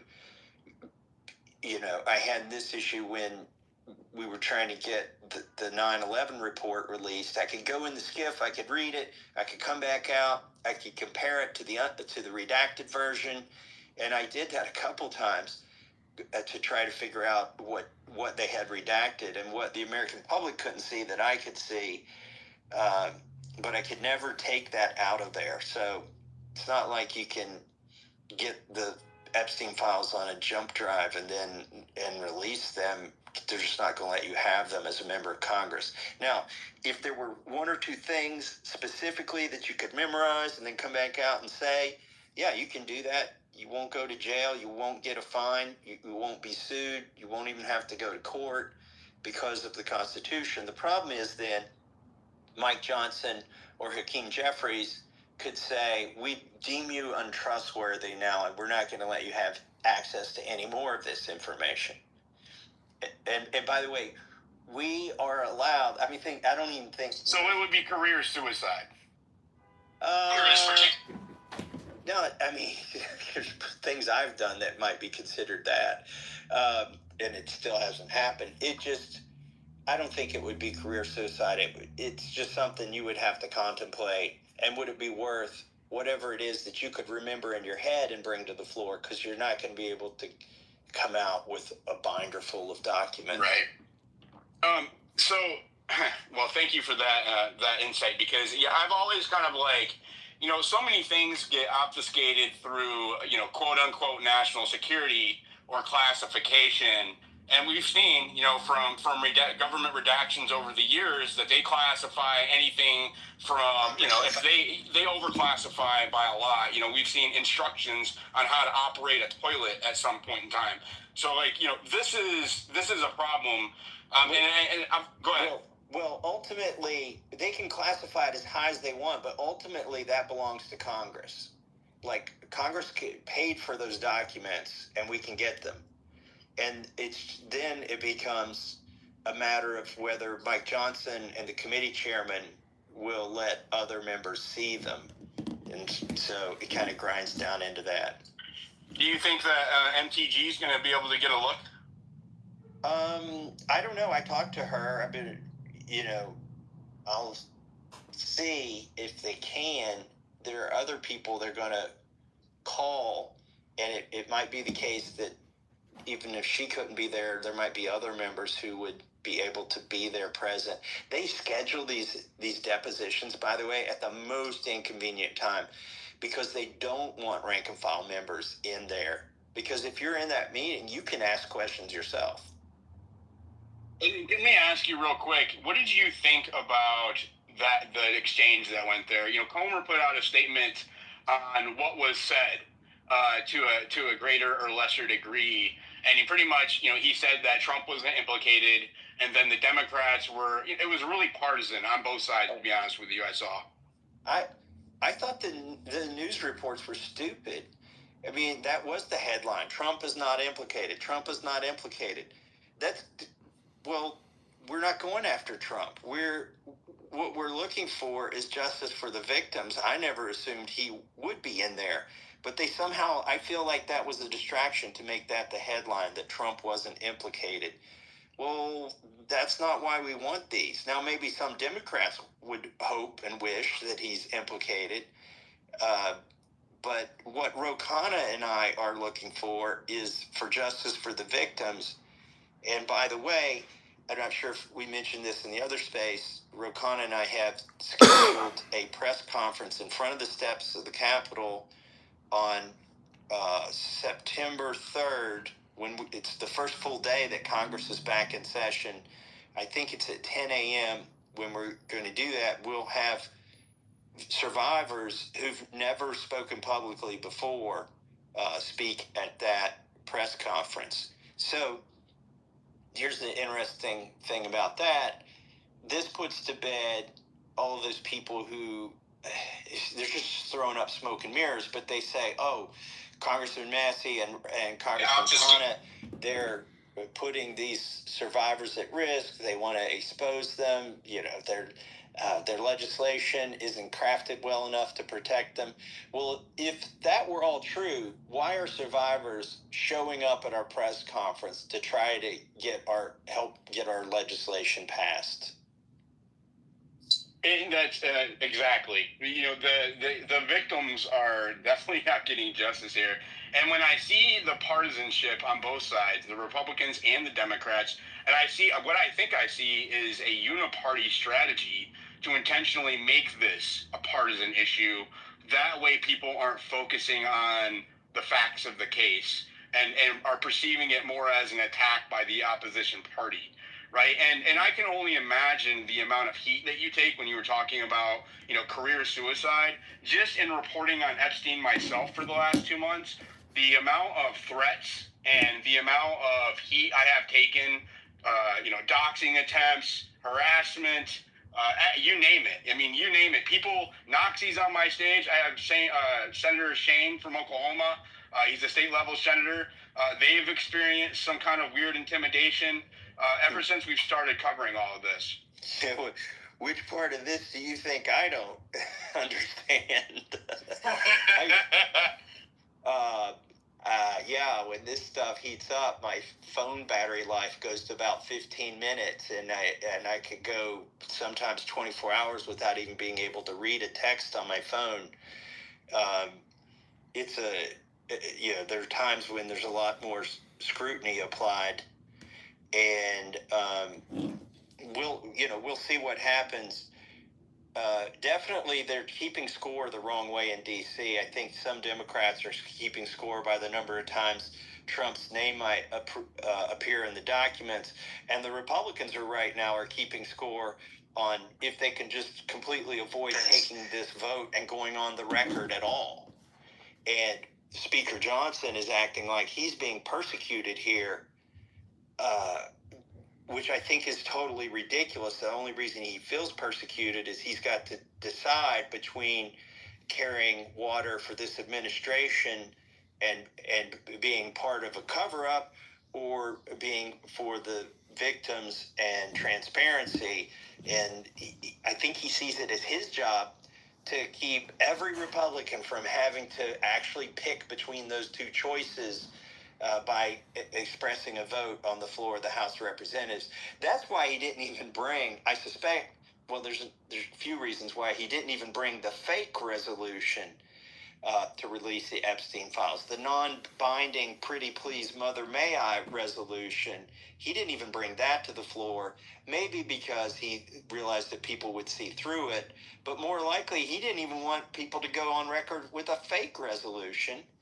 And the fake resolution is full of flaws. It refers to a Section 2 that doesn't even exist in the document. So that's another reason he probably didn't bring it to the floor. And finally, the fake resolution was more or less just to provide cover for people on the Rules Committee. There are 9 Republicans and 4 Democrats currently on the Rules Committee, and one of the Republicans voted for Ro Khanna's amendment to release the Epstein files, which left 8 Republicans exposed in that committee.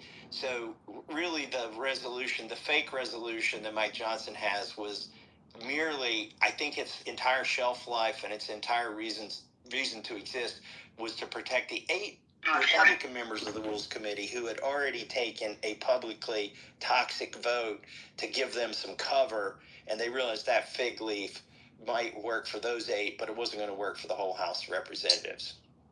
And Representative Massey, I wanted to ask you about that. You know, you like you said, you have a bipartisan petition in on the floor. Well, not in the floor, but in the works in the House right now that you are hoping to have ready by the time you guys get back in session in September. Where is that? Where do you stand with that right now? Do you have all the signatures you need? Where does that stand? So it's completely ready. It had to be ready the day we filed it. By the way, Speaker Johnson has tried to spread falsehoods about it. He said we didn't run it through Ledge Council. That's the Legislative Council. That's the nonpartisan part of Congress that reviews your legislation before you submit it to make sure you got all your I's dotted and your T's crossed and your punctuation right and you're referring to the right section of law to modify if you're going to modify law. Well, number one, he can't know if we ran it through Ledge Council or not because they keep all that stuff private. And number two, we did run it through Ledge Council, and not only did we run it through Ledge Council, we ran it through the parliamentarian. So the stuff is done. It's finished. There are not mistakes in it. It takes 7 days to ripen according to the rules, and we had 6 legislative days, but actually 5 because Mike Johnson released us early to get away from all this Epstein stuff.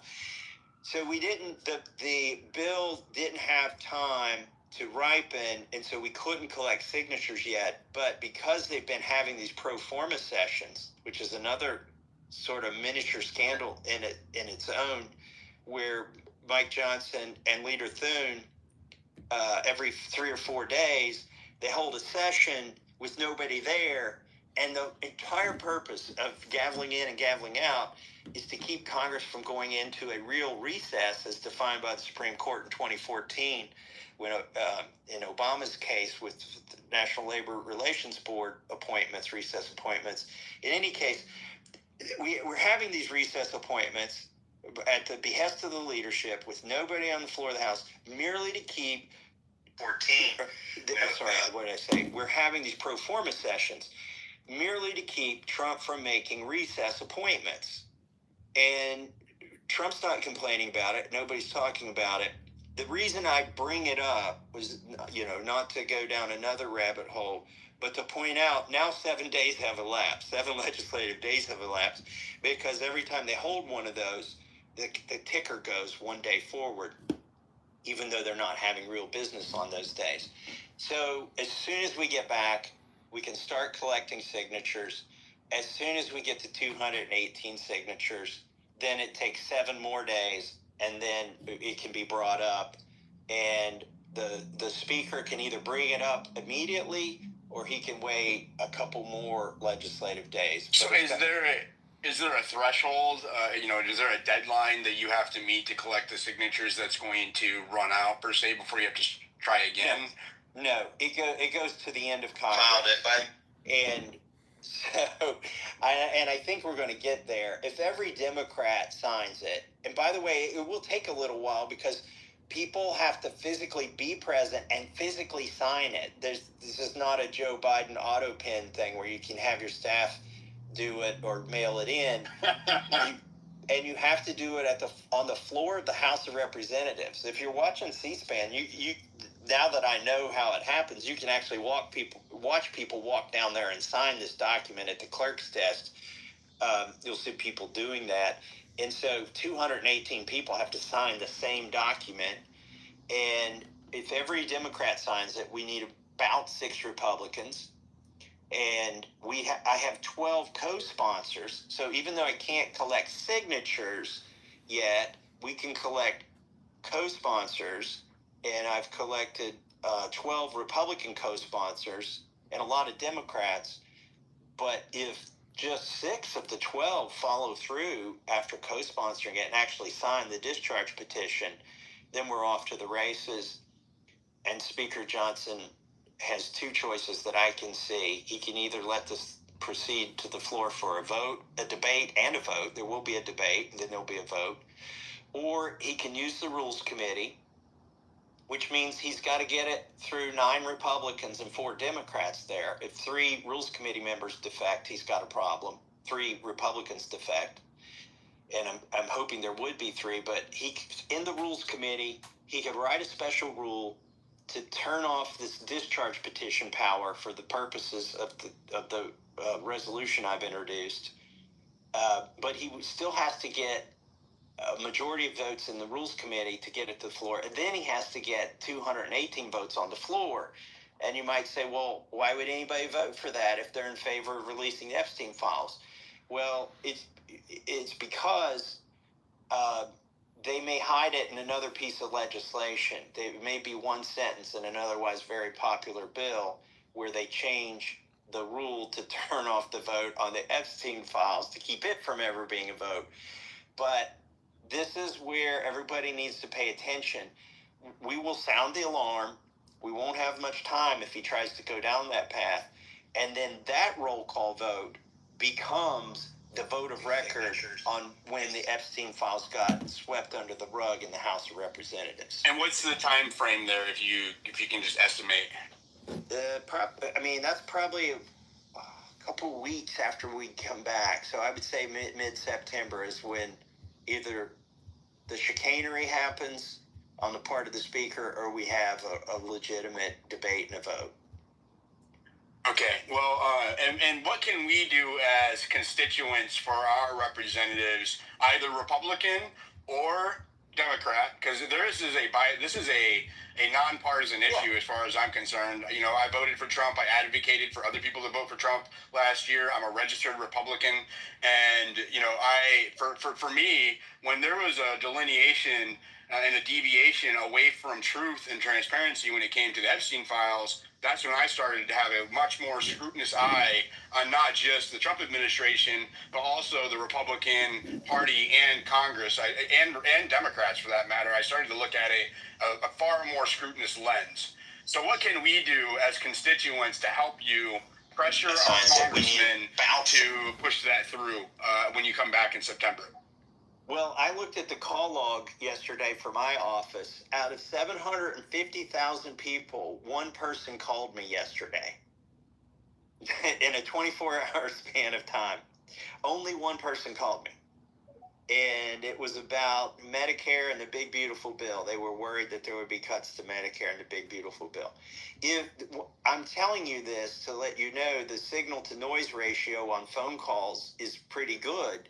If you got 3 of your friends to call your congressman and ask them to co-sponsor my bill during the August recess, and then once we're back in September, starting on September 3rd, the request should no longer be to co-sponsor the bill. The request should then transition to, would you sign the discharge petition on the Epstein files? You don't need to remember the HRES or HR number. It's HRES 581, but ask them, would you sign the discharge petition on the Epstein files? And don't call Nancy Pelosi or the other reps in your state that you can't vote for, because we do have caller ID and the people are going to look it up and see if you're an actual constituent. And they'll let you talk, but then they're not going to write anything down to pass on to the congressman. So only call your rep. It's only one phone call. Until September 3rd, ask them to be a co-sponsor. Once we hit September 3rd, ask them to sign the legislation. And then once we hit 218 signatures, they don't need to sign it anymore. Transition to asking them to vote for the legislation when it comes to the floor. So it's 3 different asks depending on what stage we're in. But right now, it's the co-sponsor stage. The next one will be please sign it stage. And then the 3rd stage will be please vote for it. So then every time I host a space about Epstein, my ask will be, please call your representative and co-sponsor Representative Massey and Khanna's bill about the release of the Epstein files. And then I will use September 3rd as a lightning rod, especially when we have the victim statements up there. I'll host a space I'm going to cover that event in Spaces. I might even come to DC in person. We'll see. And we will use that as a lightning rod for people because I imagine that there's going to be new victims there, according to what you guys say, sharing their experiences and what they've gone through. And we're talking, the government has admitted there's over 1,000 victims of Epstein that they admit to. Over 1,000. And we always know that's only the tip of the iceberg. Every time that there's a crime like this, or these kind of crimes have occurred, it's always the tip of the iceberg. And go ahead. Well, there's a good point in what you just said. Over 1,000 victims of Epstein. Well, really, is he the only perpetrator? And Maxwell? No. This is the ridiculousness of their position. Is that there, are hundreds of victims, and that only 2 people have been prosecuted. And that's what we're looking for, is prosecutions ultimately, and to know really who was Epstein and what was he doing on behalf of whom. And so the other thing is, this is just sort of a teaser. As you can imagine, there are people who've approached me through secure channels about things they know once I introduce this resolution, and there will be more information to come out in the media that's going to make it harder for the administration to call this a hoax. There will be more information dropped. They'll try to sweep it under the rug, but I don't think they're going to be able to. There's at least 2 things I know that come out in September. It's going to make the denier's job a lot harder. And that's all I can say about that. But wow, breaking right here in X Spaces. Wow, breaking teaser. I didn't give you anything real other than there's more coming out. It's just going to be, just like having the survivors come to Capitol Hill and testify publicly in front of cameras. What are they going to? What moral human being is going to later that day walk to a podium and say this is a hoax? They can't. And so, and there will be more things like that come out in September as this heats up. You alluded to the obfuscation of potential foreign involvement when it comes to Epstein in this operation, and that brings me to the next thing I wanted to talk about, which is the Las Vegas case that occurred this month. It really got a lot of traction in a bad way for the administration. And, this Israeli cyber official was caught up in a sex ring sting in Vegas that was at the federal, state, and local level, a task force that was that combined all of those elements. And he was allowed to leave on a $10,000 bail and leave the country, when he's a foreign national and he did not have diplomatic immunity. And the similarities between the Epstein case and this particular case, especially right now, are striking to me. Do you want to comment on that? Yeah, I waited a few days before I did post about it because I wanted access to the primary sources. And then when I saw the police records and the interview summary, that's when I put something on my page. Because every time I see something like this, I have to treat it as maybe, the meme, that's bait, where he's pointing at something. I have to treat it as an effort to discredit me if I amplify it. And then I approach it the same way, Mr. Massey. If it turns out not to be true. So in this case, it turns out to be true. In fact, to a degree that the State Department had to put out a statement, which may or may not be true, saying that they had nothing to do with it. Now, whoever put out that statement may firmly believe that the State Department had nothing to do with it. But it might be a case where the right hand doesn't know what the left hand is doing. And the real question is, why did they allow it to happen? How did this happen?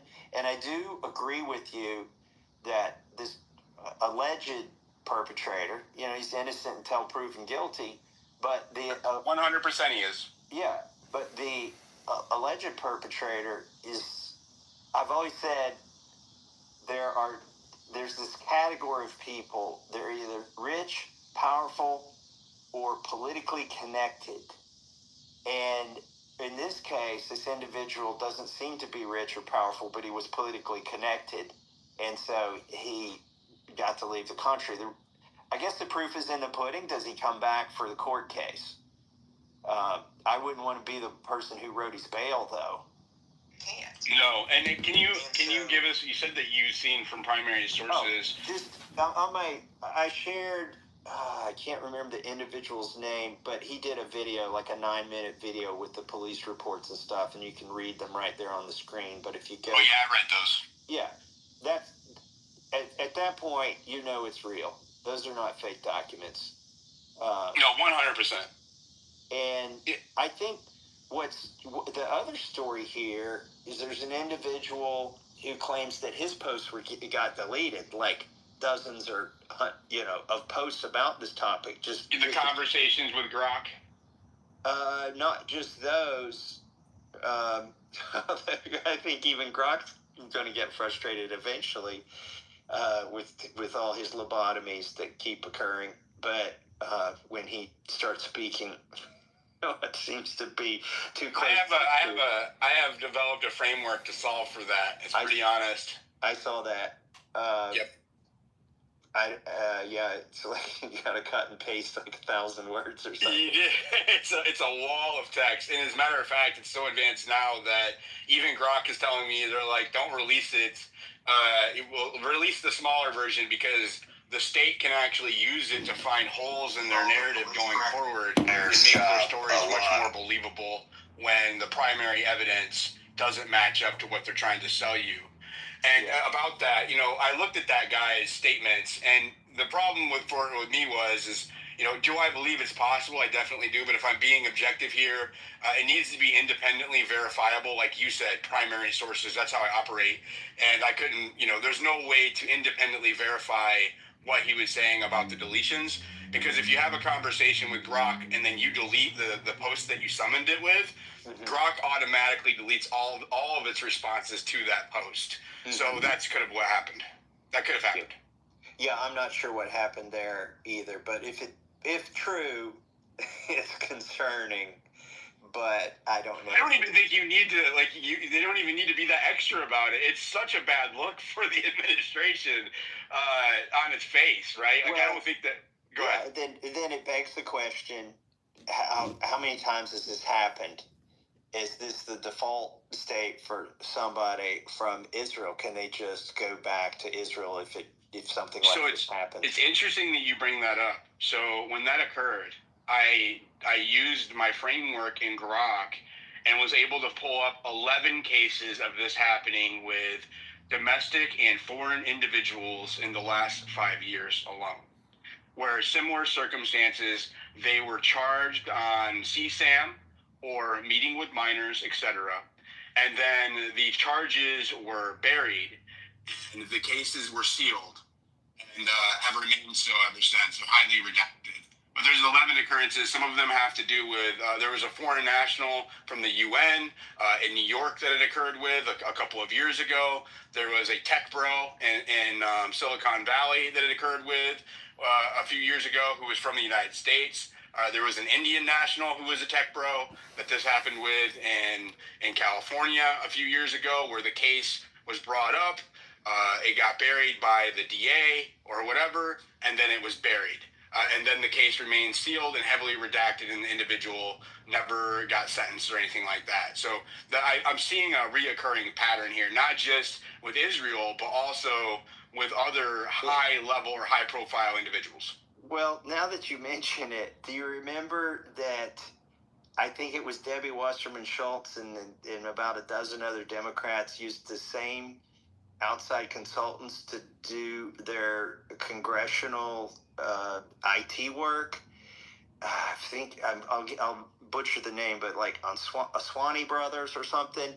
Any case, it seems like they were laundering money through a car lot or something. They were definitely like buying iPads for $999 or $499, whatever the limit was for congressional oversight, and then selling them for cash. They were able to flee to, I think it was Pakistan. So this is, and nobody stopped them. So this has happened before. Definitely, it definitely has. Are you up to answering some questions from the panel? You pick 3, and I'll answer them, and then I've got to run. All right, and I just want to thank you. First of all, I kind of knew the kind of heat that you took, but now that I have been covering Epstein for 2 months in a way that went against the grain, I have a new appreciation for the level of heat that you take, and you continue to work for the will of the people, sir. And so my respect for you has grown exponentially, and I just want to say thank you. Really, I mean that wholeheartedly. Hey, by the way, shout out to my colleague Marjorie Taylor Greene.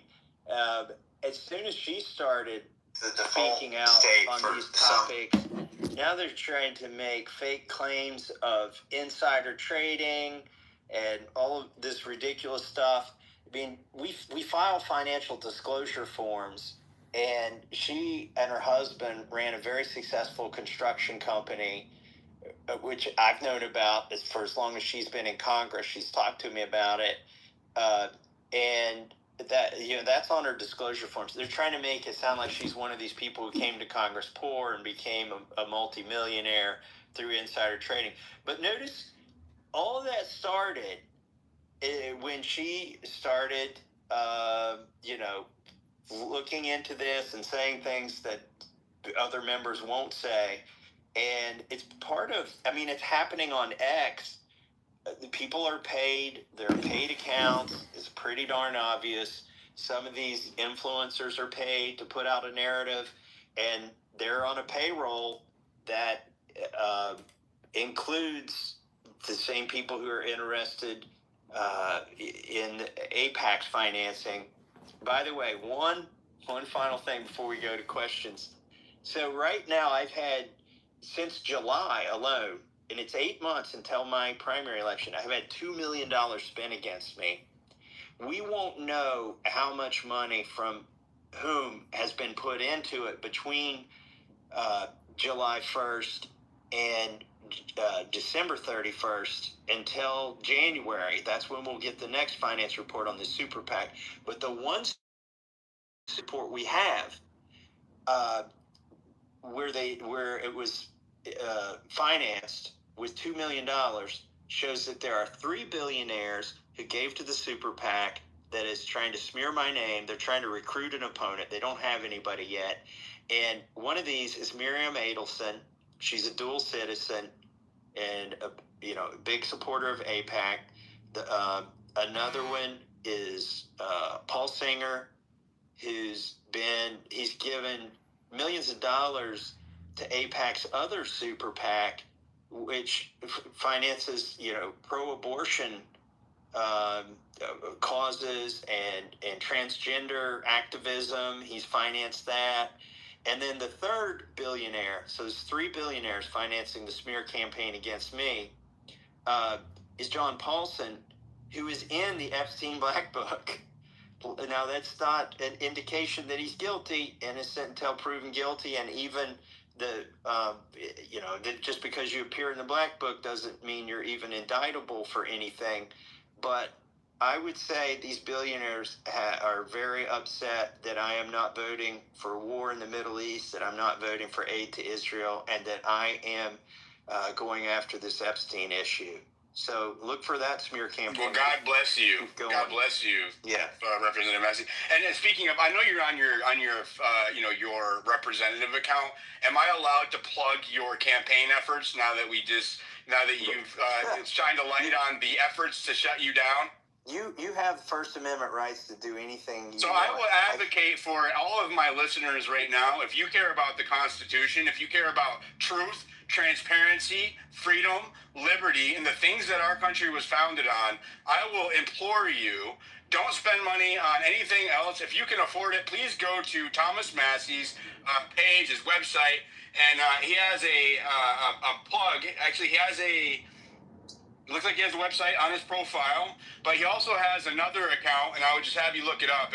I believe it's Thomas Massey for Kentucky or something like that. And make sure you have the right one, okay? Don't spend any money. And donate to his cause, because he's going against the elite establishment. They are trying to discredit him. They are trying to smear him. There's foreign policy or foreign incentives here to try to shut him up, and he is willing to take the heat. And if you've seen what happened to me, right, and I know that you guys have, imagine the heat that he takes and what he goes through as far as smear campaigns go. So I will ask people to donate to your cause, sir. Well, I can't stop you from doing that. No, you can't. No, you can't. All right. I shared the link down below too in the purple pill. If you wanted to. Did you not see? Can you throw it? Can you throw it in the jumbotron? You want? Yes, yeah, go ahead and throw that up. We're gonna throw the link for his donations up in the jumbotron. You guys go support our Congress, our constitutional adhering congressman up here. All right, let's go to. I'm gonna go. Noxie, do you have something you want to ask Representative Massey? She's doing what I asked her to. I was just trying to post that real quick. I believe it went up there. I'll do it. I got you. Okay. So, first of all, I want to say thank you, Representative Massey, for actually responding to my DMs. I'm really nervous right now. You are one of my favorites.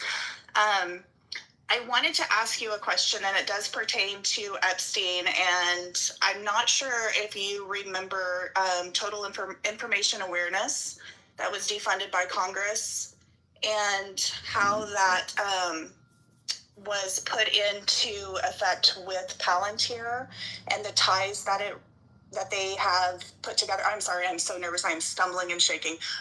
So she's alluding to, let me help you, Noxie. She's alluding to InQtel, which is the CIA's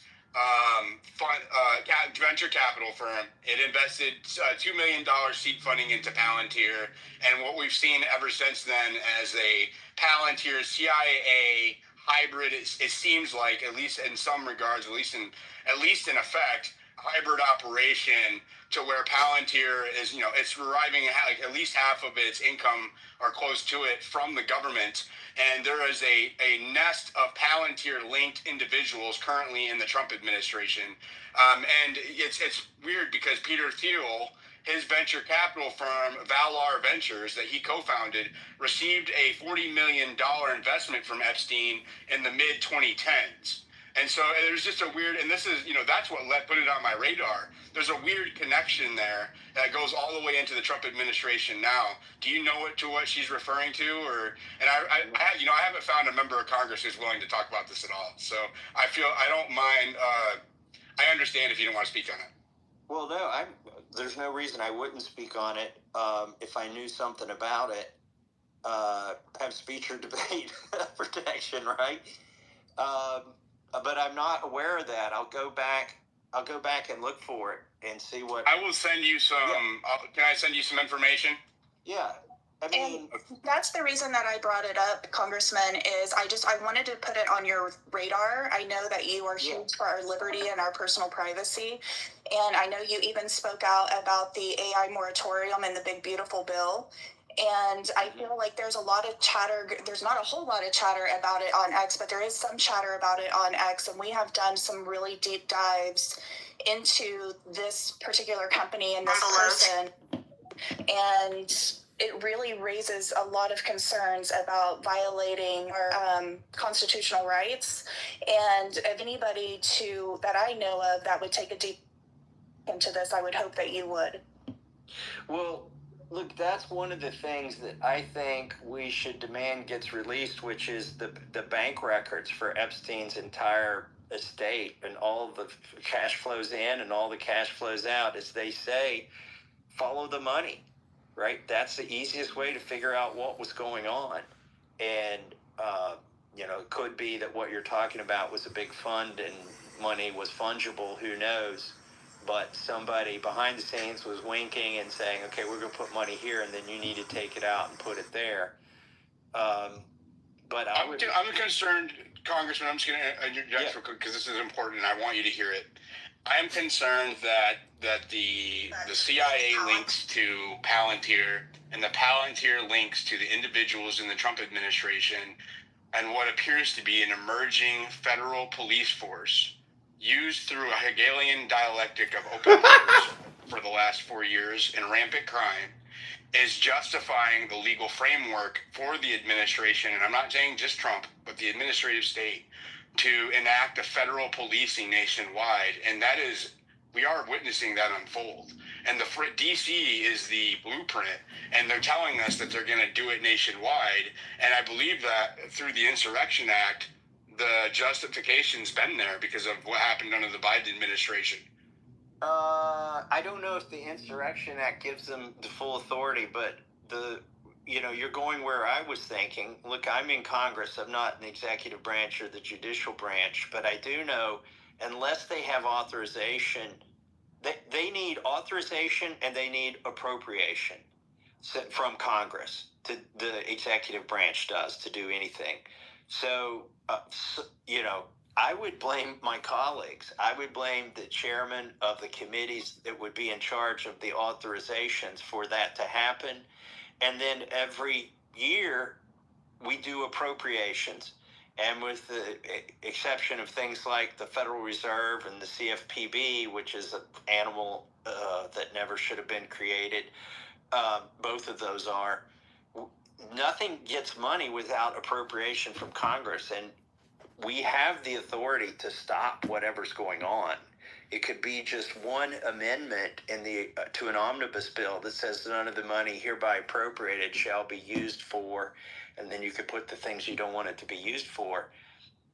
This is what I lament about having Speaker Johnson, is he will not allow amendments like that to even get a vote.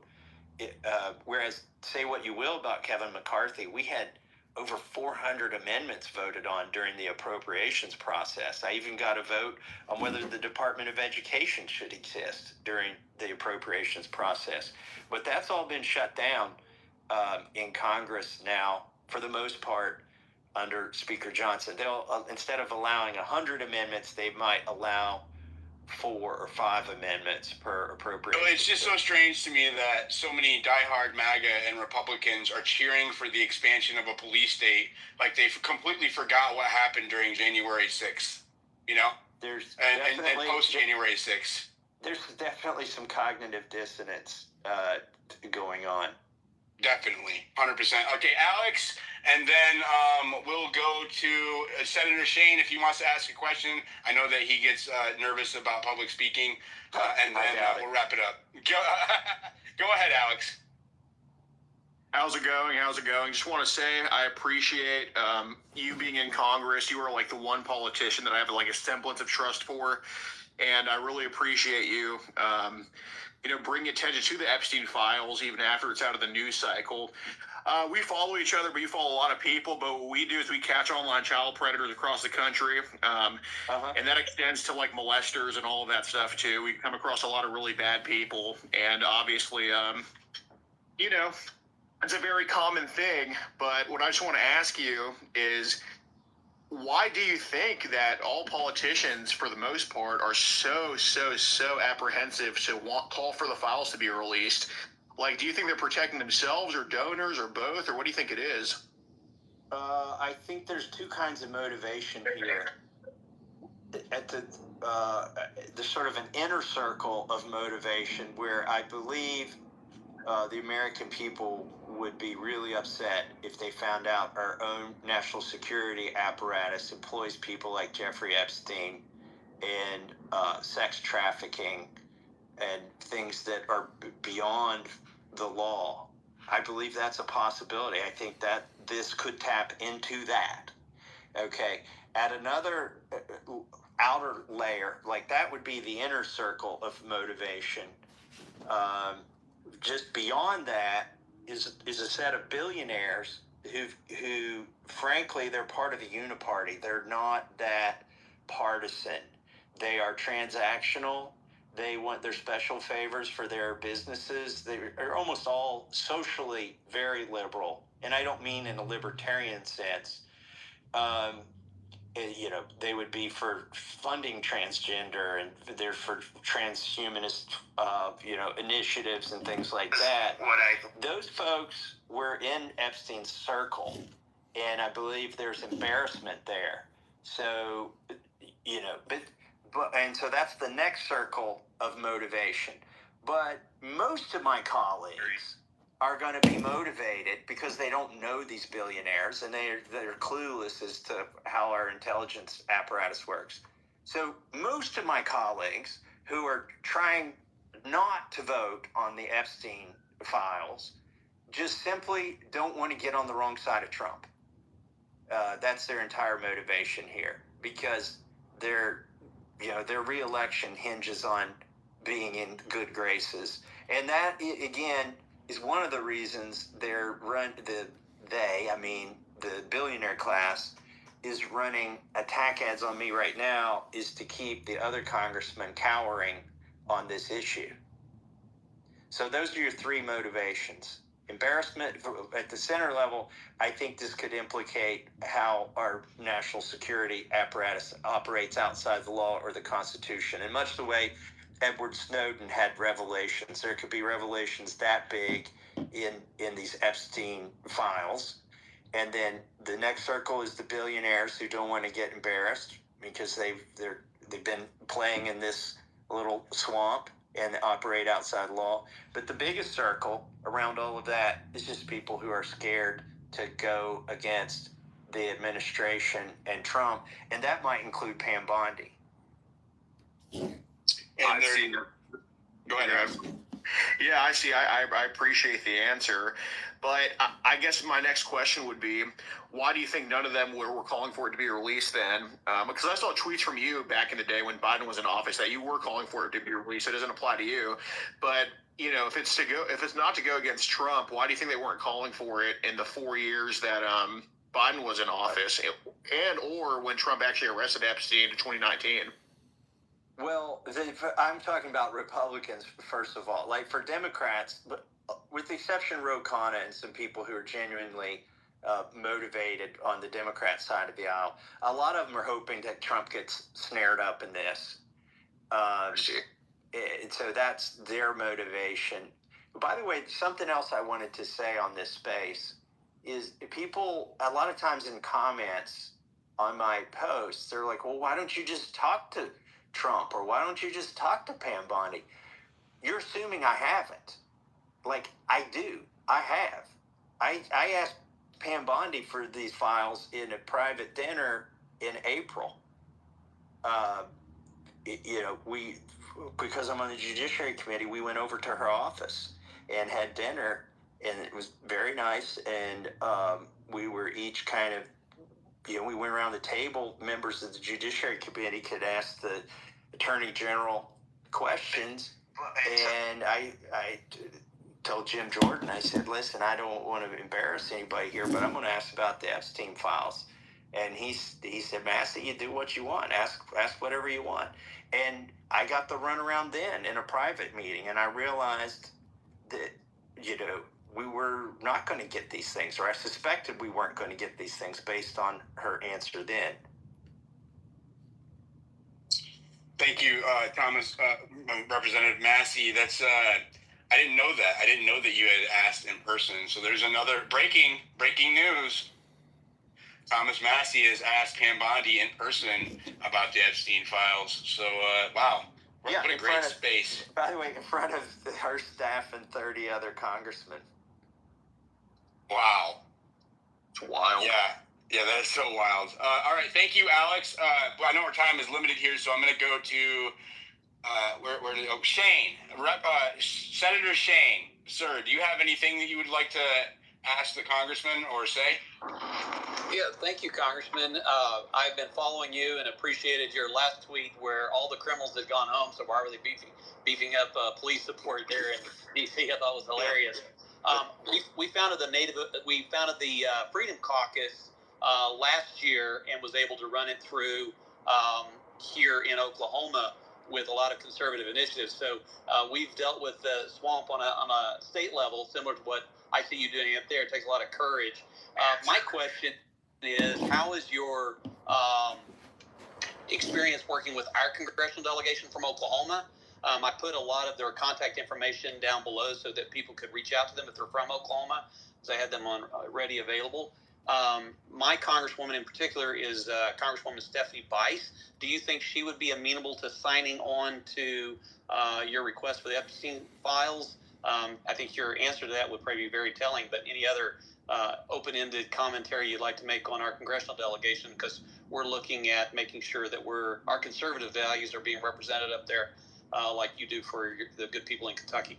Well, I don't have anything disparaging to say about any of the Oklahoma delegation, but I would say Josh Burkeen might be your best bet for getting a signature on this discharge petition. And again, he's the one I talk to the most, and it's kind of cliquish up there. He's in the Freedom Caucus. I'm not, but I see him almost at every vote when we go to the floor of the House, and I talk to him quite a bit. So I'm hopeful he would be one of the signatures. If I were allowed a follow-up question, it would be, would you consider joining the Freedom Caucus? We're big fans of yours and would love to see you be part of that. Yeah, when the Freedom Caucus was first formed, the argument was they needed 30 people that would go to the floor of the House and vote the right way, and that lock arms and vote the right way. And I told him you'll only ever need 29, because regardless of what you decide at your meeting, I will be on the floor voting the right way. I don't need the cover of 29 other people to do what I think is right. So what you really need is people who don't vote as a block. Ironically, you need people who will go down there and do the right thing. They don't need to have meetings and talk about it. I'm sure if your Freedom Caucus is like I can imagine, you probably talk yourselves to death, and everybody in there is the smartest person in the room, and they've all got a big plan, and they get beer muscles on, and then when it comes time to do something, if everybody's not in agreement, it doesn't happen. So the Freedom Caucus, those are my closest allies. But it also turns out that Victoria Sparks, not in the Freedom Caucus, Marjorie Taylor Greene, not in the Freedom Caucus, Warren Davidson, not in the Freedom Caucus. These are actually the toughest fighters that I know in the House of Representatives. So I would say if you have a member of Congress who gets elected, probably the Freedom Caucus is a good thing for them to join. It would be a good indication to you that they're at least willing to say they're conservative when they get to Washington, D.C., but I wouldn't put much weight into what caucus somebody is in. Just look at how they vote. You want to respond to that, Senator? I couldn't agree more.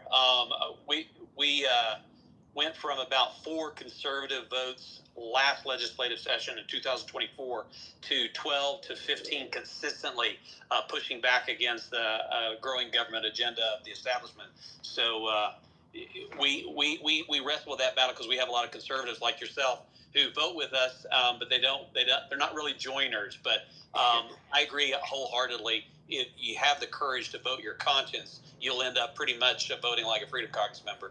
Hey, by the way, the fact that you're on this Twitter space tells me you are one of the best ones there in Oklahoma. I don't need to know much more. And also the fact that you're trying to help your federal delegation,